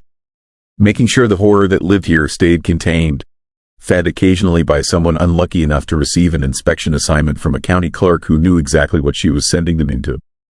The footsteps were in the hallway now. I could hear classroom doors opening one by one, each opening accompanied by that children's song starting up again, closer and closer. I backed into the gymnasium, the only space large enough to see them coming, and found myself standing in that circle of drawings. The sun was setting outside. I could tell by the way the light filtering through the cracks was fading, taking with it any hope of rescue. My phone had no signal, had not had signal since I entered the building. My car keys were in my pocket, but they meant nothing now. The building had claimed me, just as it had claimed whoever had left those boot prints in the hallway. just as it had claimed everyone foolish enough to enter after it locked itself that day in 1987. They appeared in the gymnasium doorway. Not the children, but something else. Tall shadows that moved wrong, flowing rather than walking, with those blank oval spaces where faces should have been. The faceless figures from the drawings, now three-dimensional and terrifying in the dying light. They did not enter the circle, just stood at the edges, watching, waiting for something I could not name.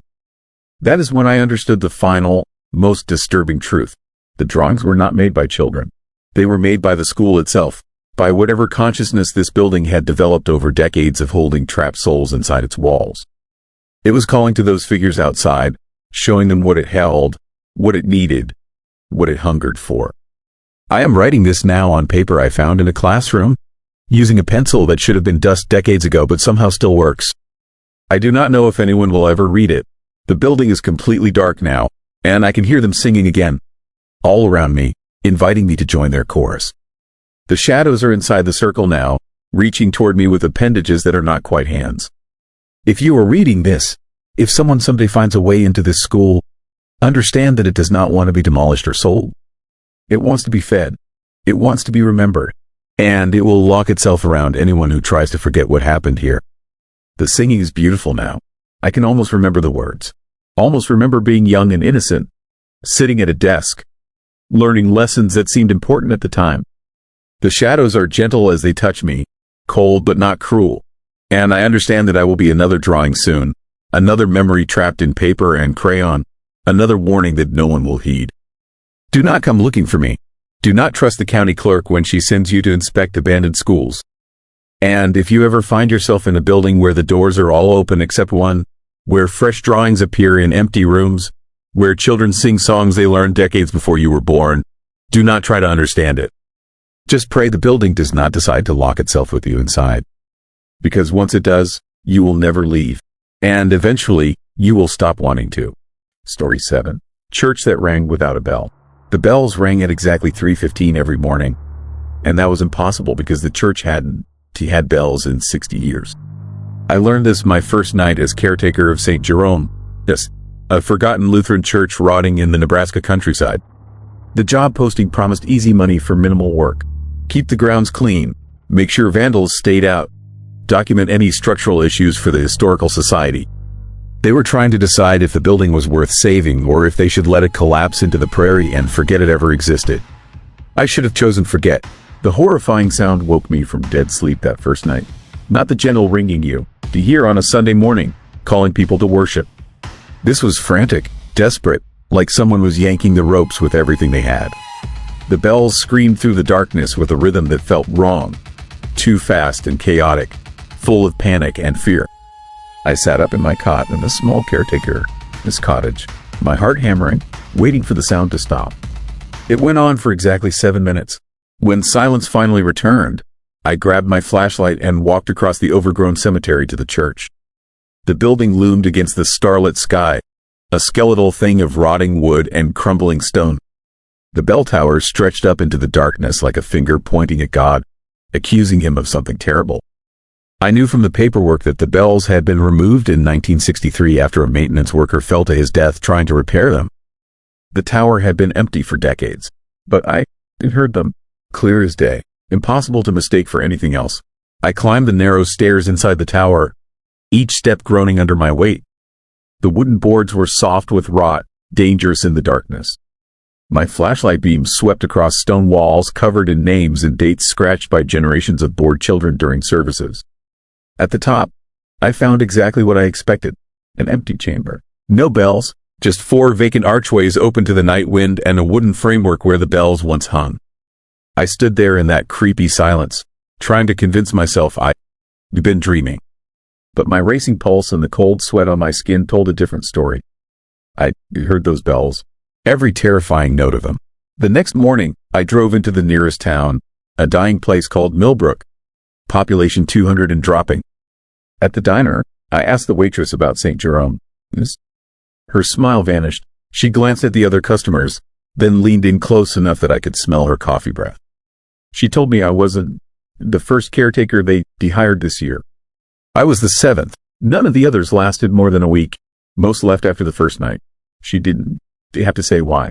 The disturbing truth was written all over her face. I almost quit right there. But pride is a dangerous thing.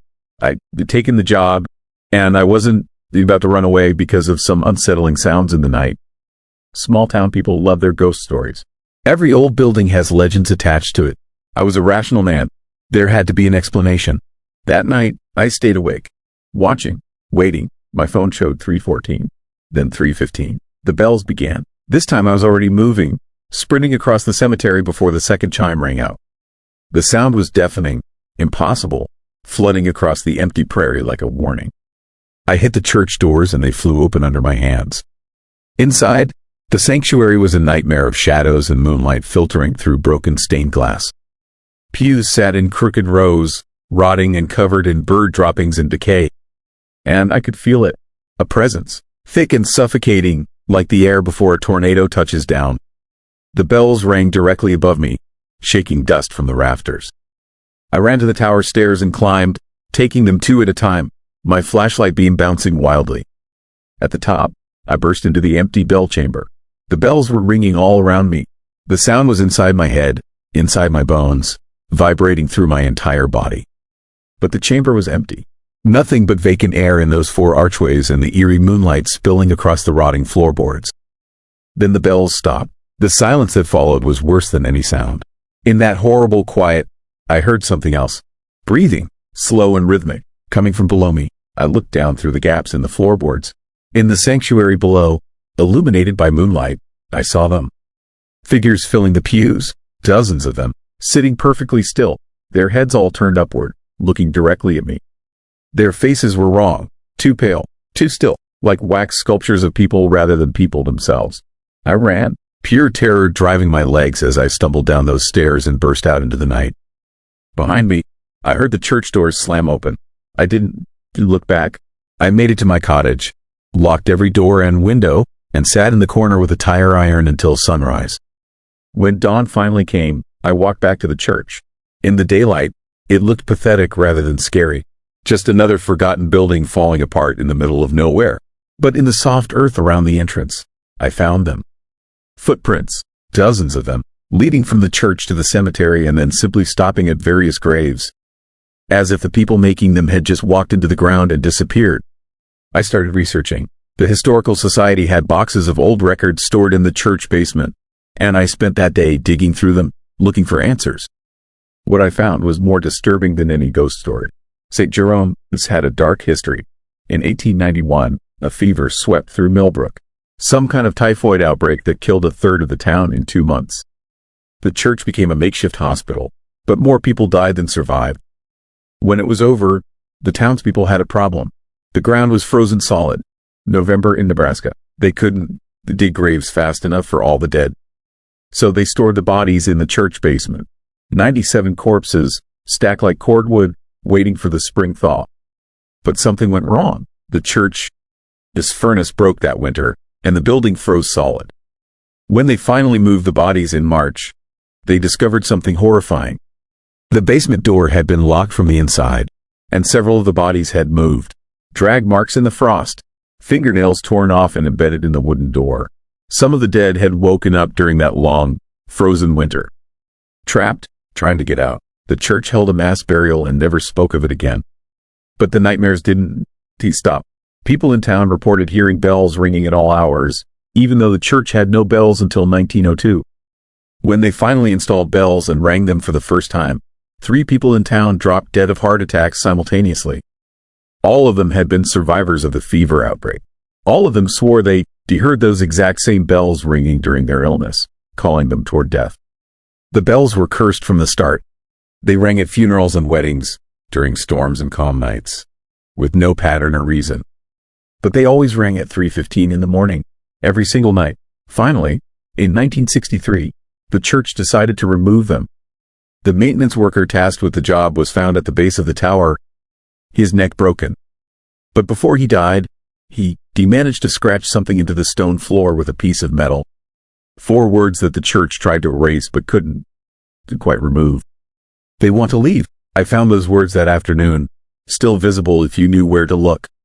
And I understood. The bells weren't to calling people to worship. They were a warning, the dead in the basement trying to alert the living. Ringing phantom bells because the real ones were gone. Still trying to escape after more than a century. That night, I didn't wait for 3:15. I went down to the basement at midnight, something in me needing to see the truth. The stairs descended into darkness that my flashlight could barely penetrate. The air grew colder with each step, that same unnatural chill I felt in the tower. At the bottom, I found a large room with a dirt floor and stone walls slick with moisture and mold. The floor was disturbed, not recently, but you could still see the patterns. Shallow depressions where bodies had lain, and leading from those depressions, drag marks heading toward the stairs. Toward the door, toward escape. The creepy reality settled over me like a burial shroud. Some of those people had still been alive when they were brought down here. Trapped in a fever dream, mistaken for dead, buried alive in a frozen basement while the town tried to forget about them. I heard movement behind me. That same slow, rhythmic breathing from the night before. I turned, and my flashlight beam caught them. The figures from the pews, standing at the base of the stairs, blocking my exit. Their faces were clearer now, and I could see they weren't wax sculptures. They were something worse, frozen, preserved by the supernatural cold that still lingered in this place. Their eyes were open but seeing nothing, their mouths slightly parted as if they died trying to scream. They moved toward me with that same terrifying synchronization I'd seen in the church. Not walking, gliding, their feet dragging across the dirt floor in those same patterns, over and over, trying to escape a prison that no longer existed except in their tortured memory. I did the only thing I could think of. I ran straight at them, shouldering through their ranks toward the stairs. They were solid, cold as ice, but they parted around me like water.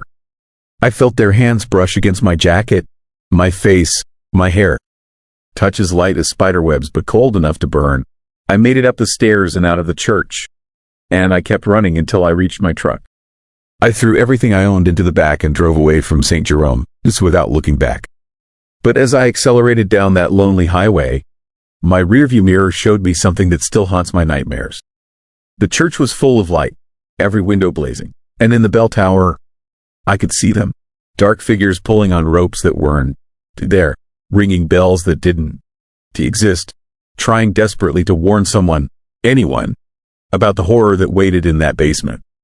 I called the Historical Society the next day and told them to tear it down, burn it, salt the earth, whatever it took. They thanked me for my report and hung up. That was 6 months ago. Last week, I saw a news story. St. Jerome's church collapsed during a storm. The whole structure just came down, including the tower. When the cleanup crew arrived, they found something disturbing in the rubble. A section of the basement floor had caved in, revealing a hidden chamber beneath. Inside were 23 more bodies, positioned as if they'd been trying to claw their way up through the dirt.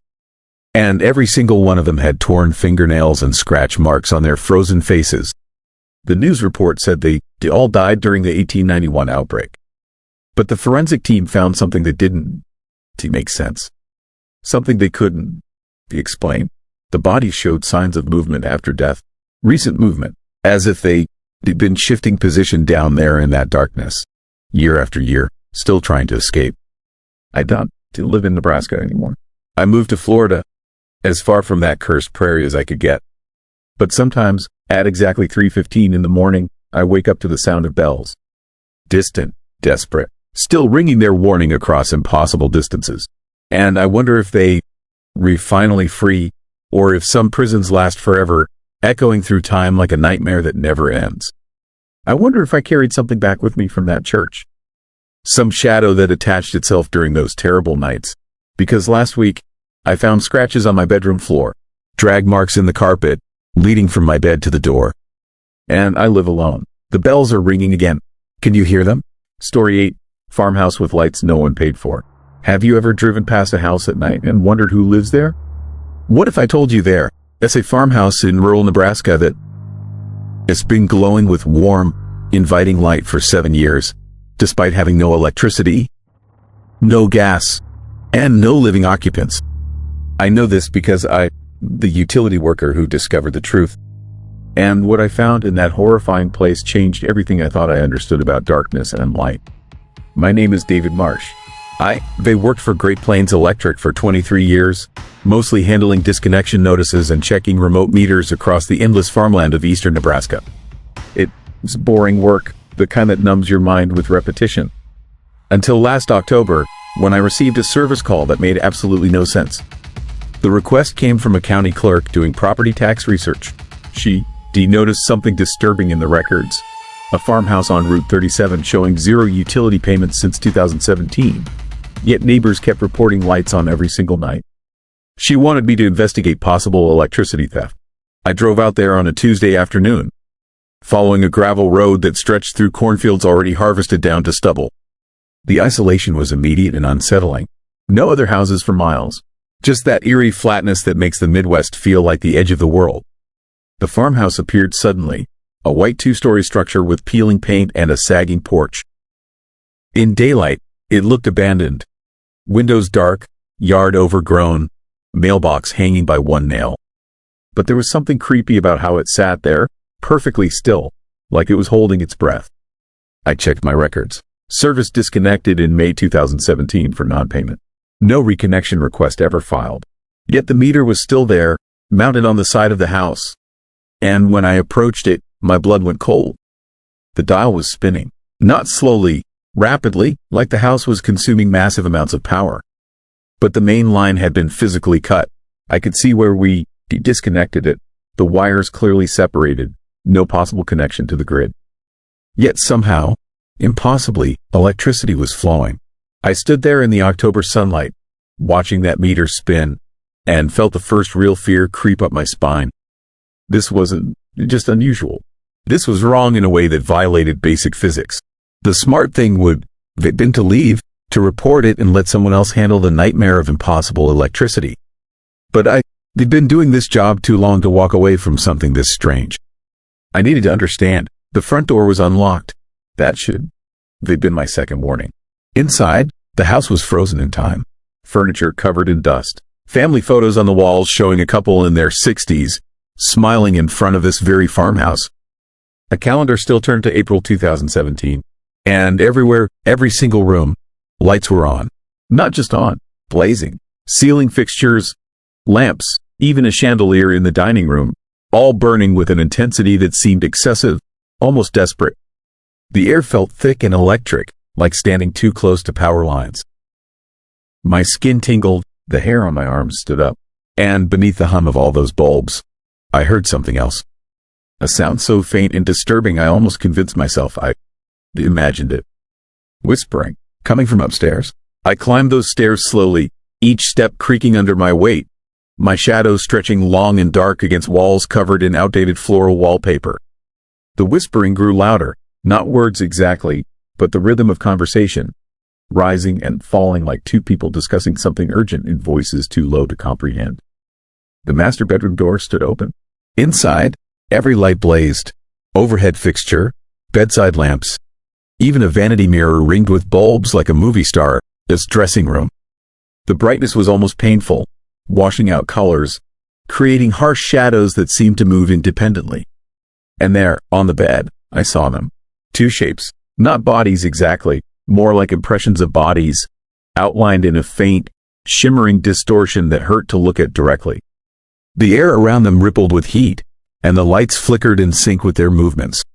They were sitting up in bed, facing each other, having a conversation I couldn't hear clearly but could feel vibrating through the floorboards. They'd run. Every instinct screamed at me to get out of that haunted place. But I was paralyzed by the sheer impossibility of what I was seeing. These weren't ghosts in the traditional sense, no transparent figures or floating apparitions. They were something else, something made of pure energy, using electricity the way we use oxygen.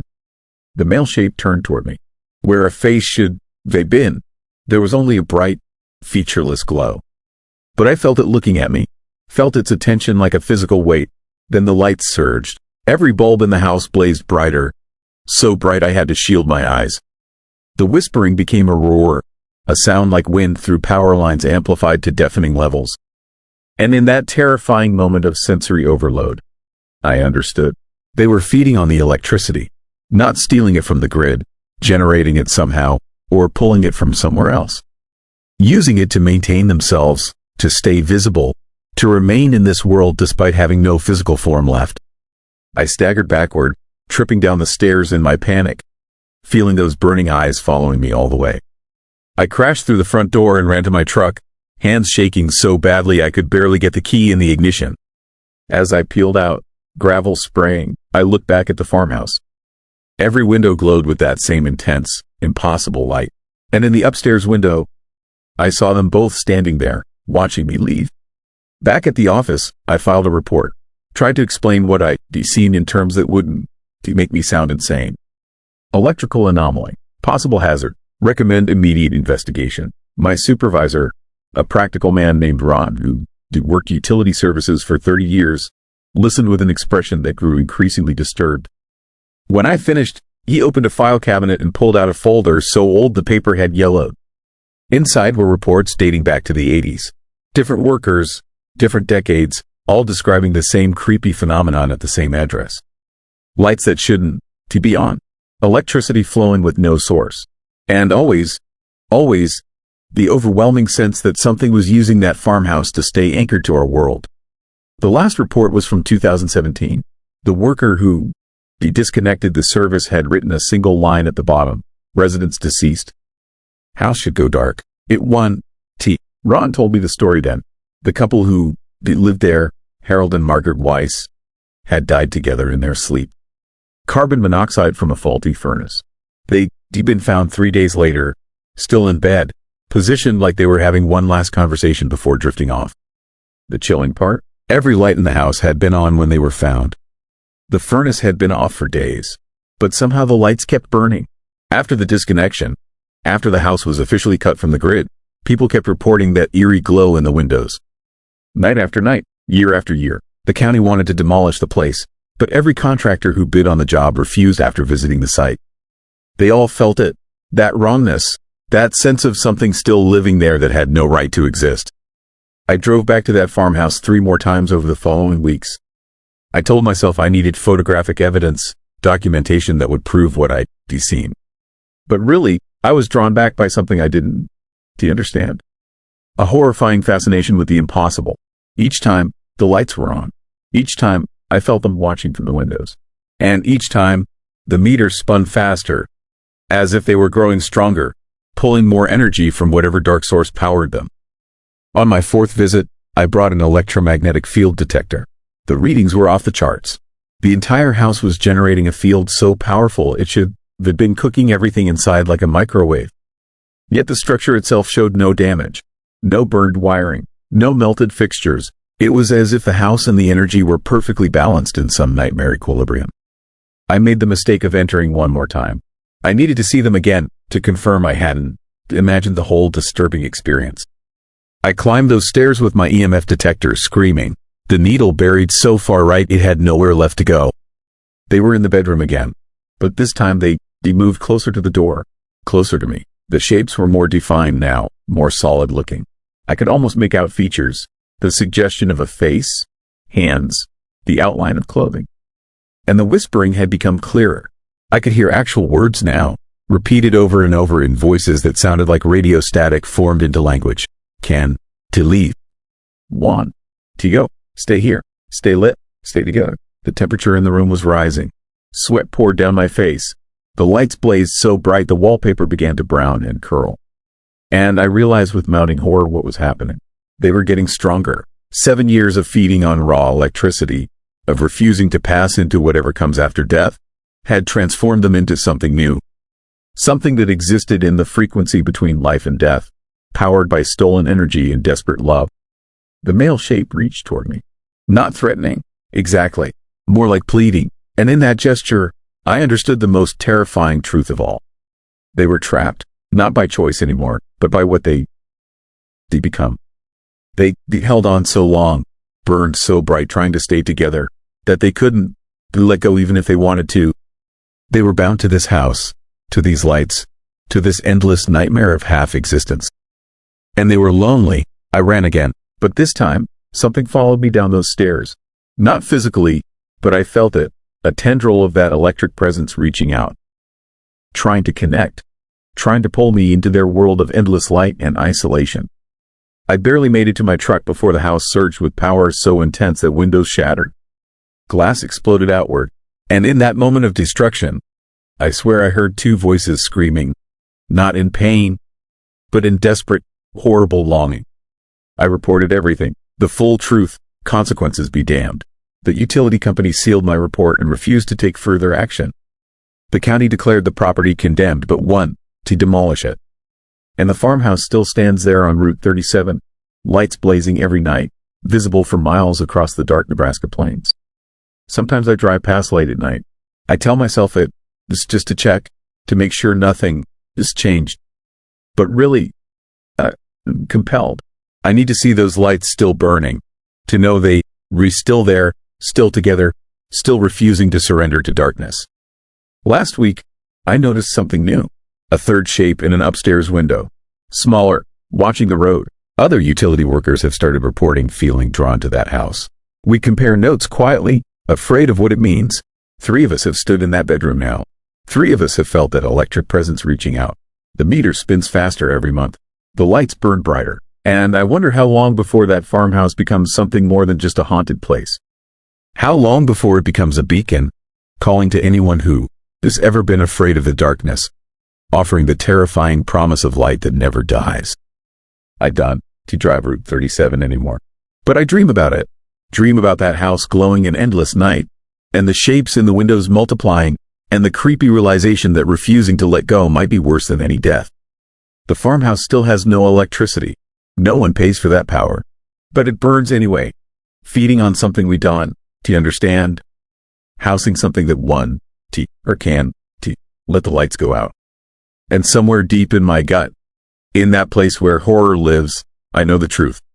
One day, those lights will call to me, and I'll go inside, and I'll understand why they won to leave, why they why the darkness terrifies them more than this eternal, burning nightmare. The lights are always on at the farmhouse. Even now, even as you listen to this, especially at night. Story 9. Radio signal that repeated one name. What would you do if a radio station broadcast your name over and over every night at exactly 3:15 in the morning? Not a recording, not a prank, but a voice that knew things about you no one else could possibly know. I am a long-haul trucker. I've driven every interstate in America, logged over 2 million miles in 15 years behind the wheel. I've seen the darkness that lives on our highways, the stretches of road where cell service dies and civilization feels like a distant memory. But nothing prepared me for what I discovered on a forgotten AM frequency somewhere between Flagstaff and Albuquerque. It started 6 weeks ago. I was hauling refrigerated goods across Arizona, fighting to stay awake on one of those endless desert highways where the white lines blur together and time loses all meaning. My regular stations had faded to static, so I started scanning, looking for anything to keep my mind engaged. That is when I found it. AM 1640, a frequency that shouldn't exist in that dead zone between cities. At first, there was only static, then, cutting through the white noise, a voice. Male, flat, emotionless, speaking a single word over and over with mechanical precision. Michael. My name. I nearly drove off the road, my hands locked on the wheel, knuckles white, as that creepy voice continued its horrifying repetition. Michael, Michael, Michael. Each iteration exactly 5 seconds apart, like a metronome counting down to something terrible. I told myself it was coincidence. Michael is a common name. Probably some weird pirate radio station, some prank by bored kids with a transmitter. I changed the station, pushed it from my mind, and kept driving.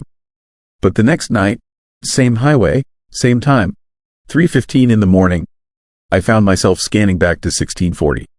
Compelled by a curiosity that felt almost like hunger, the voice was there, waiting. Michael, Michael, Michael. This time I listened longer, listened past the initial shock and fear, trying to detect anything else in the broadcast.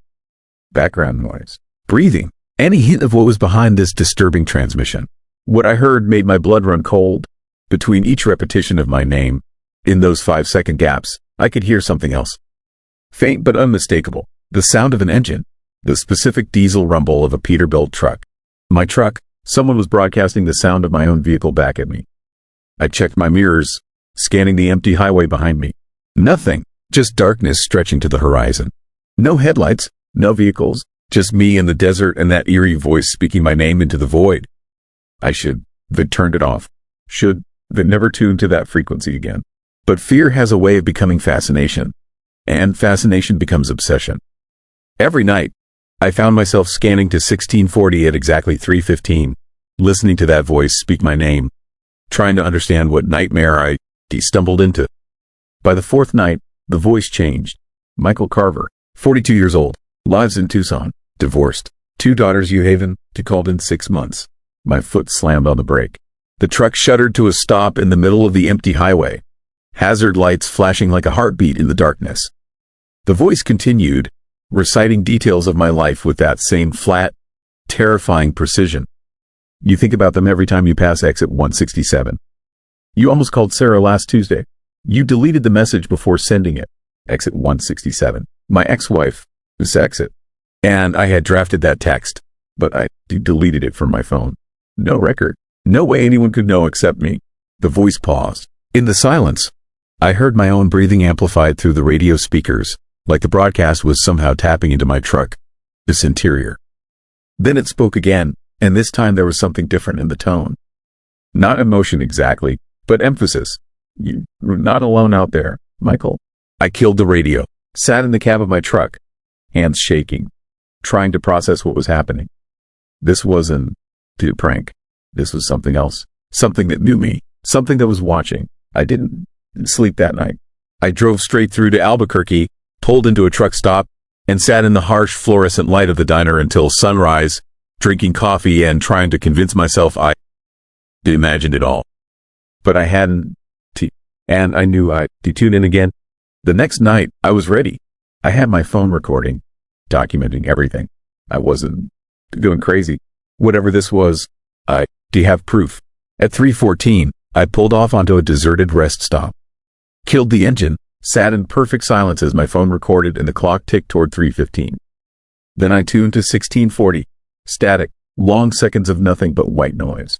Then the voice returned, and this time it sounded almost pleased. You, re-recording this, Michael? You want proof? You want someone else to hear what you rehearing? I stared at my phone, visible on the dashboard. No way the broadcaster could see it. No way they could know. But here, what is going to happen? I'll play that recording for someone. A friend, a cop, your ex-wife, and they'll hear nothing. Just static. Because this is only for you. This frequency only exists for you. The voice paused. In the background, I heard a new sound. Footsteps, heavy boots on gravel. Getting closer. Check your driver, side mirror. Every instinct screamed at me not to look. But I couldn't stop myself. I turned my head slowly, my heart hammering so hard I thought it would burst, and looked into the mirror. A figure stood 10 feet behind my truck. Tall, wearing what looked like old trucker clothes. Flannel shirt, worn jeans, a baseball cap pulled low. But there was something horribly wrong with the way it stood. Too still, too perfectly balanced, like a mannequin propped up in the darkness. Do you know who I am, Michael? The voice came from the radio and from outside simultaneously. The figure's mouth didn't move, but I heard it speaking in stereo, the sound wrapping around me from all directions. My name was Thomas Brennan. I drove this route for 30 years. I died right where you reparked now. Heart attack at 3:15 in the morning. They found me 3 days later. The figure took a step forward. In the mirror, I could see more details now. The way his skin looked gray and waxy. The way his eyes reflected the red glow of my taillights like an animal. I've been waiting here ever since. Broadcasting on this frequency, calling out to someone. Anyone, but no one stops at this rest area anymore. Not at 3:15. Not in the darkness. Everyone drives past. Everyone except you. I wanted to start the engine, to throw the truck into gear and escape this nightmare. But my hands wouldn't move.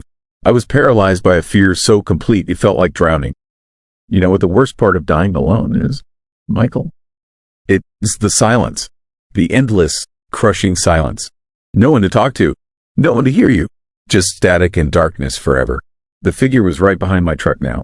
I could see it clearly in both mirrors, standing between my trailer and the cab, impossibly close. But you hear me. You were the first person in 7 years to tune in at exactly the right time, in exactly the right place. Do you understand what that means? The temperature in my cab dropped. I could see my breath fogging the windows. Ice crystals formed on the inside of the glass, spreading in patterns that looked almost like fingers. It means you, Re's supposed to be here. It means this is your rest stop too. The door handle rattled. I locked it. I always locked it, but the handle moved anyway, turning slowly with a sound like grinding metal. The voice continued, no longer coming from the radio but from everywhere at once, vibrating through the walls of my truck. I've been so lonely, Michael. 7 years of broadcasting into the void. 7 years of silence. But now you, Re, here. Now I can finally have a conversation. Something grabbed my shoulder from behind. I spun in my seat, but there was nothing there. Just empty cab. Yet I could feel it. Cold fingers pressing into my flesh through my jacket. A grip that felt like frozen meat. The voice whispered directly into my ear. "Let me in," I screamed. Actually screamed, something I hadn't done since childhood. I twisted away from that invisible grip, slammed my hand on the ignition, and the engine roared to life. The headlights blazed, illuminating the rest area, and in that sudden brightness, I saw them. Dozens of figures, standing in the darkness beyond my lights. All wearing trucker clothes from different eras. All standing perfectly still. All watching my truck with eyes that caught the light and threw it back in shades of red and amber. I gunned the engine. The truck lurched forward, tires screaming on pavement. In my mirrors, I saw them moving now, not running but gliding across the ground with that same horrible, inhuman stillness. The radio erupted with voices. Not one anymore, but dozens, all talking over each other in a cacophony of desperate, angry sound. Names, dates, stories of dying alone on America's highways. 18-wheelers that never made it home. Truckers who disappeared into the darkness and were never found. Michael, come back, Michael. We just want to talk. We just want someone to listen. Michael. I drove for 6 hours straight. Didn't stop until I hit the outskirts of Albuquerque, pulling into the most crowded, brightly lit truck stop I could find. I sat there shaking while other drivers came and went. Normal men doing normal jobs, oblivious to the horror that lived in the spaces between cities. I played the recording, the one I made on my phone. My supervisor listened, then looked at me with concern. Static, just like the voice had promised. 6 minutes of pure static. But I knew what I heard. I knew what I seen. And I knew something else too. Something that filled me with a cold, creeping dread. I checked my logs. That rest area where I stopped, where Thomas Brennan had died. According to my GPS, according to every map I could find, it doesn't exist. There's no rest stop at that mile marker. Just empty highway stretching through the desert, which means I stopped somewhere that isn't on any map. Somewhere that exists in the cracks between reality. Should they quit trucking? Should they found a different job? Something that kept me in daylight and civilization. But I didn't. Because despite the fear, or maybe because of it, I needed to understand. I needed to know what those figures were, why they chosen that frequency, why they called my name. 3 nights ago, I drove that route again. Different time. 10 at night, not 3 in the morning. I told myself I was being smart, avoiding the danger. But when I approached that mile marker, the one that shouldn't have a rest area, my headlights caught something. A sign, freshly painted, impossible to miss, rest area 1 mile, open 24 hours. My hands tightened on the wheel. Every rational part of my brain screamed at me to drive past. But my foot eased off the gas. I was slowing down. Against my will, against every survival instinct, I was slowing down. The turnoff appeared in my headlights. A perfect paved road leading into darkness. And at the entrance, a figure. Same clothes, same stance, same horrible stillness. It raised one hand, a slow, deliberate wave, like greeting an old friend. I drove past. I didn't stop. But in my mirror, I saw the figure turn and watch my truck disappear down the highway. And I knew, with a certainty that went bone deep, that I'd be back. Because here is the thing about frequency 1640. It's still broadcasting. Every night at 3:15. I know because I tune in now, no matter where I am. Phoenix, Dallas, Bakersfield, the signal finds me, and the voice has changed. It's not Thomas Brennan anymore. It's all of them, speaking in unison, creating a sound that is almost musical in its horror. They recite names now: Michael Carver, Jessica Chen, Robert Martinez, David Kim, other truckers, Other people driving alone in the darkness. They recalling, broadcasting out into the void, looking for more lost souls to join them in that rest area that doesn't exist. Last night, the broadcast changed again.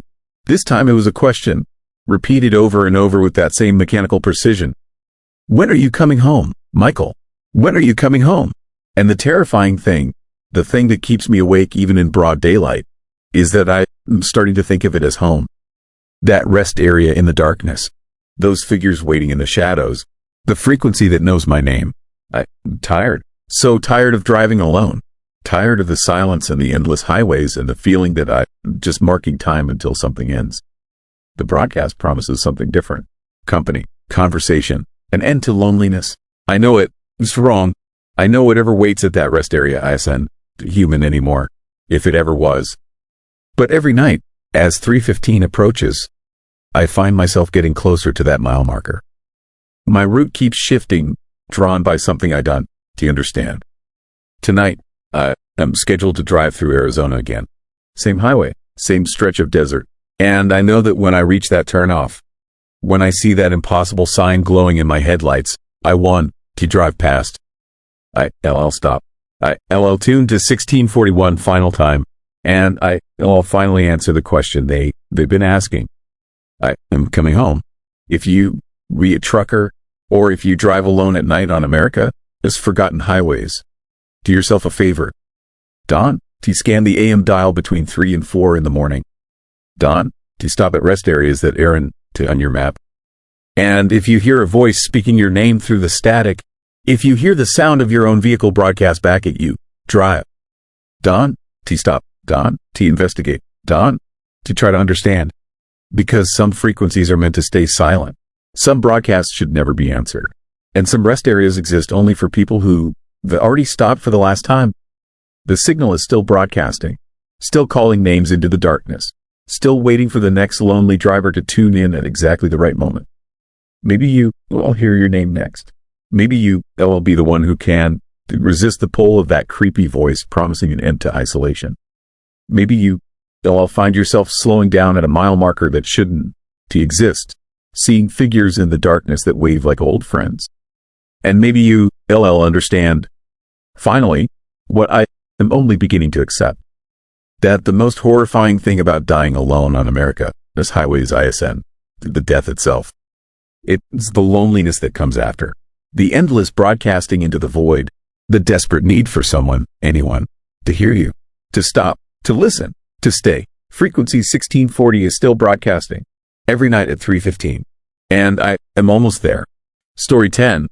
Town that nobody remembers. I found my father's journal 3 days after his funeral, hidden inside a lockbox buried beneath 40 years of junk in his garage. The last entry was dated 2 weeks before he died, and it contained only 7 words that have haunted me ever since. Millbrook is still there. They are waiting. My father never spoke about his childhood, never mentioned where he grew up, never showed us photographs, never took us to visit relatives. For 50 years, he maintained absolute silence about the first 18 years of his life, and my mother learned early in their marriage not to ask. But that journal changed everything. It opened a door to a past he had desperately tried to forget, and it led me to discover the most terrifying truth I have ever encountered. Millbrook, Nebraska does not exist on any modern map. I searched everything: digital databases, historical archives, old atlases from libraries across the Midwest. The town appeared in census records through 1983, population listed as 1,247, located about 60 miles northwest of Lincoln. Then nothing. After 1984, every trace of Millbrook vanished from official records. The government claimed the town had been officially relocated due to agricultural chemical contamination, that residents had been compensated and moved to surrounding communities. A clean, simple explanation. Except my father's journal told a very different story. I am a data analyst, someone who believes in facts and evidence, not supernatural nonsense or conspiracy theories. But I could not ignore what my father had written. Page after page of entries from his teenage years, describing life in Millbrook. Then sudden, disturbing changes in the final months. People hearing voices, neighbors developing strange habits, standing motionless in their yards for hours, staring at nothing. Children drawing the same symbol over and over, a spiral within a spiral that seemed to pull your eyes into its center. And then the last entries, written in shaking handwriting, describing something he called the convergence that was coming to Millbrook. The final page contained GPS coordinates and a warning: never go back. Never let them know you remember. But I am my father, his son, and I needed answers. I needed to understand what had terrified him so badly that he spent 5 decades running from it. So I loaded my laptop, GPS unit, and camping gear into my SUV and drove west from Chicago, following those coordinates into the heart of Nebraska. The landscape changed as I approached the area where Millbrook should have been. The interstate gave way to state highways, then county roads, then unmarked dirt tracks cutting through endless cornfields. But here's what struck me as deeply unsettling. The farms I passed were all abandoned. Not recently, these places had been empty for years, maybe decades. Houses sagging into their foundations, barns collapsed, equipment rusting in fields where crops no longer grew. And every single property had the same sign posted at the road: private property, U.S. government, no trespassing. Mile after mile of government-owned farmland, sitting empty and unused. This was prime agricultural territory, some of the richest soil in America, and it was just sitting here, fenced off and forgotten. The economic waste alone was staggering, unless the government had a very good reason for keeping people away. I reached the coordinates at sunset, and that is when I saw it. Rising from the overgrown prairie like a skeletal finger pointing at the darkening sky stood a water tower, its paint faded to ghostly white. With letters still barely visible: Millbrook, home of the Cornhuskers. My hands tightened on the steering wheel as I turned onto what must have been Main Street. The pavement was cracked and buckled, weeds pushing through every gap, but the road was still there. And so was the town, every building still standing, homes with their windows intact, stores with faded signs still hanging above their doors. This was not a relocated town. This was a preserved town, kept exactly as it had been on the day everyone disappeared. I parked in front of the post office as the last light drained from the sky. The building looked eerily normal, as if the postmaster might return at any moment to sort the mail. Through the window, I could see the interior. Counter still in place, sorting boxes visible on the wall behind it. And on the counter sat a stack of letters, yellowed with age but still neatly bundled. The door was unlocked.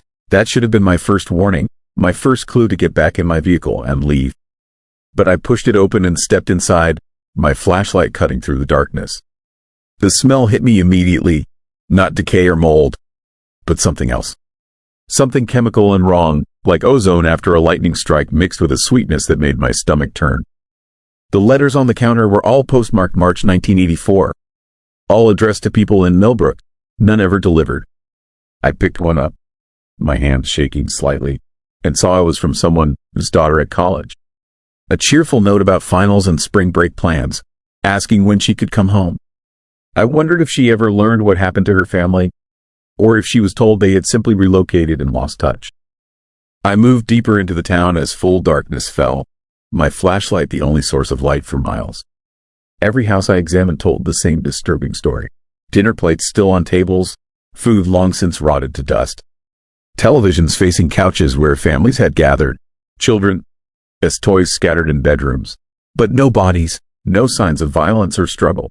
Just the eerie impression that every resident had stood up one day and walked away, leaving everything behind. Except that is not what happened. I knew it in my bones, could feel the truth lurking in the darkness around me.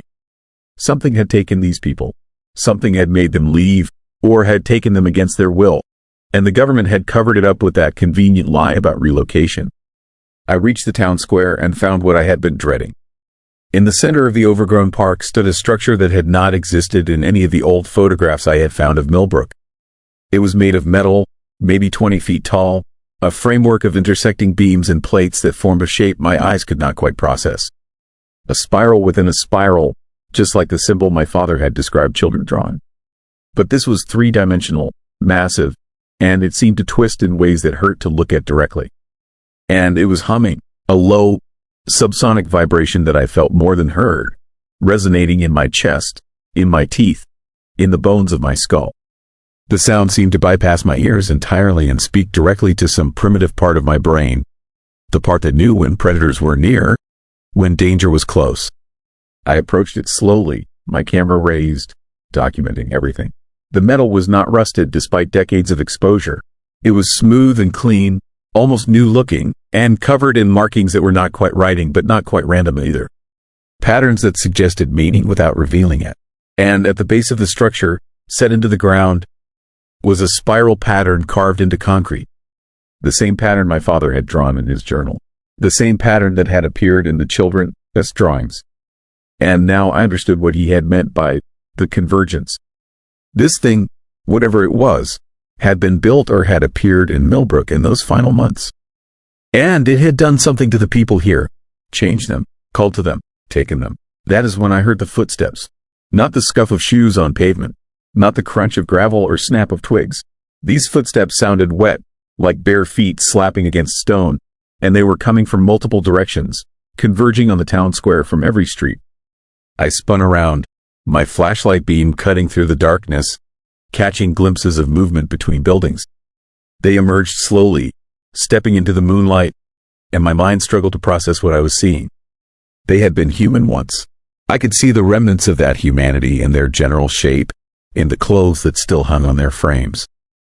But they had been transformed into something else. Their skin had taken on a gray, waxy quality, like clay that had dried and cracked. Their eyes were gone, replaced by smooth skin, yet they moved with purpose, oriented on me despite their blindness. And they were humming, all of them, the same subsonic frequency that came from the structure, creating a harmonized drone that made my vision swim and my stomach heave. These were the residents of Millbrook. This was what had happened to them. Not relocation, not evacuation, transformation. They had been changed by that structure, by whatever force or technology it represented, turned into something that was no longer quite human but not quite anything else either. And they had been here for 40 years, existing in this state, trapped in their transformed bodies. I ran. Every instinct of self-preservation kicked in at once, and I sprinted back toward my SUV, my flashlight bouncing wildly, illuminating horrifying glimpses of more of them emerging from houses, from stores, from the shadows between buildings. Dozens of them, hundreds, the entire population of Millbrook, all still here, all transformed, all moving toward me with that wet, slapping gait. My vehicle was surrounded. They had moved faster than seemed possible, cutting off my escape, forming a circle around my SUV with me trapped inside their perimeter. But they did not attack. They just stood there, facing inward, swaying slightly, humming that terrible frequency that made my brain feel like it was vibrating inside my skull. And then, as one, they began to change their pitch. The humming grew louder, more complex, layering harmonics that created patterns in the sound, almost like speech. They were trying to communicate, or trying to do something worse. I could feel it pulling at me, feel something deep in my mind responding to those frequencies, trying to synchronize with them. This was how it had happened. This was how they had been transformed. The structure produced these sounds, these vibrations, and prolonged exposure changed people on a fundamental level, rewrote something in their biology or their consciousness. My father had escaped before the process completed, had run away before he became like them. But these people had stayed too long, had been caught by whatever force that structure channeled. I had to make a choice. I could try to fight my way through them, though I had no weapons and they numbered in the hundreds. Or I could do what my father had done, run on foot, abandon everything, and hope I could make it far enough away before the transformation took hold in me too. I chose to run. I burst out of my SUV and charged at the gap between two of them, lowering my shoulder and slamming into the first one. The impact was horrifying. Its body felt wrong, too soft in some places, too hard in others, and it made a sound like tearing fabric as I pushed past. But it did not fall. It barely moved. These things were stronger than they looked, their transformed bodies more resilient than human flesh. More of them closed in, their hands reaching out, touching my arms, my back, my face. Their skin was cold and dry, like touching paper, and everywhere they made contact, I felt that vibration transfer into me, felt something trying to latch onto my nervous system and synchronize my body to their frequency. I broke free through sheer panic-driven strength and ran blindly into the darkness, leaving the town behind, crashing through brush and jumping fences, not caring about direction, only about distance. Behind me, I heard them following, not running but walking with that terrible patience, never tiring, never stopping, just steadily pursuing. I do not know how long I ran. Hours maybe. My lungs burned. My legs screamed. But terror kept me moving. Eventually, I reached a highway and flagged down a passing semi-truck. The driver took one look at my wild eyes and torn clothes and almost refused, but I convinced him I had been in a car accident and needed help. He drove me to the nearest town, and I caught a bus back to Chicago, leaving everything behind in Millbrook. That was 3 weeks ago. I have not slept more than an hour at a time since. Because every night, I hear it, faint but growing stronger. That humming, that subsonic vibration that makes my teeth ache and my vision blur. It followed me home, or maybe it is inside me now, planted like a seed during those moments when they touched me, when their transformed flesh made contact with mine and tried to sync my body to their frequency. I can feel myself changing. Small things at first. Food tasting wrong. Colors looking different. My sense of time becoming unreliable. And yesterday, when I looked in the mirror, I swear my eyes looked slightly darker, slightly less reflective, as if something was growing over them from the inside. I understand now why my father never spoke about Millbrook, why he ran and never looked back, why he spent his entire adult life trying to forget. Because there's no escaping what happened there. The transformation is not something you can outrun. It is patient. It waits. And once it touches you, once those frequencies get inside your head, you belong to Millbrook forever. The government knows this. They must. That is why they sealed off the area, why they made up that story about relocation. Because the truth is too terrifying to admit. Something happened in that town in 1984. Something that transformed every resident into those humming, eyeless things. And whatever caused it, that structure in the town square, is still there, still active, still calling out to anyone who gets close enough to hear. I am writing this down as a warning and as a confession. If you ever find yourself driving through central Nebraska and you see old government signs warning you away from certain areas, do not investigate. Do not try to find out what they are hiding. And if you ever hear a faint humming, a vibration that seems to come from everywhere and nowhere, run. Run as far and as fast as you can. Because Millbrook is still there. Its residents are still there. And they are always looking for new people to join their eternal convergence. The humming is getting louder now. I can hear it even as I type this. Feel it resonating in my bones. My vision is starting to blur at the edges. I do not have much time left before I become like them, before whatever process they started in me completes itself. Part of me wants to drive back to Millbrook, to stop fighting and just let it happen. The pull is strong, growing stronger every hour, but I am fighting it. For now, because someone needs to know the truth. Someone needs to understand that when the government says a town was relocated, sometimes they are covering up something far more disturbing.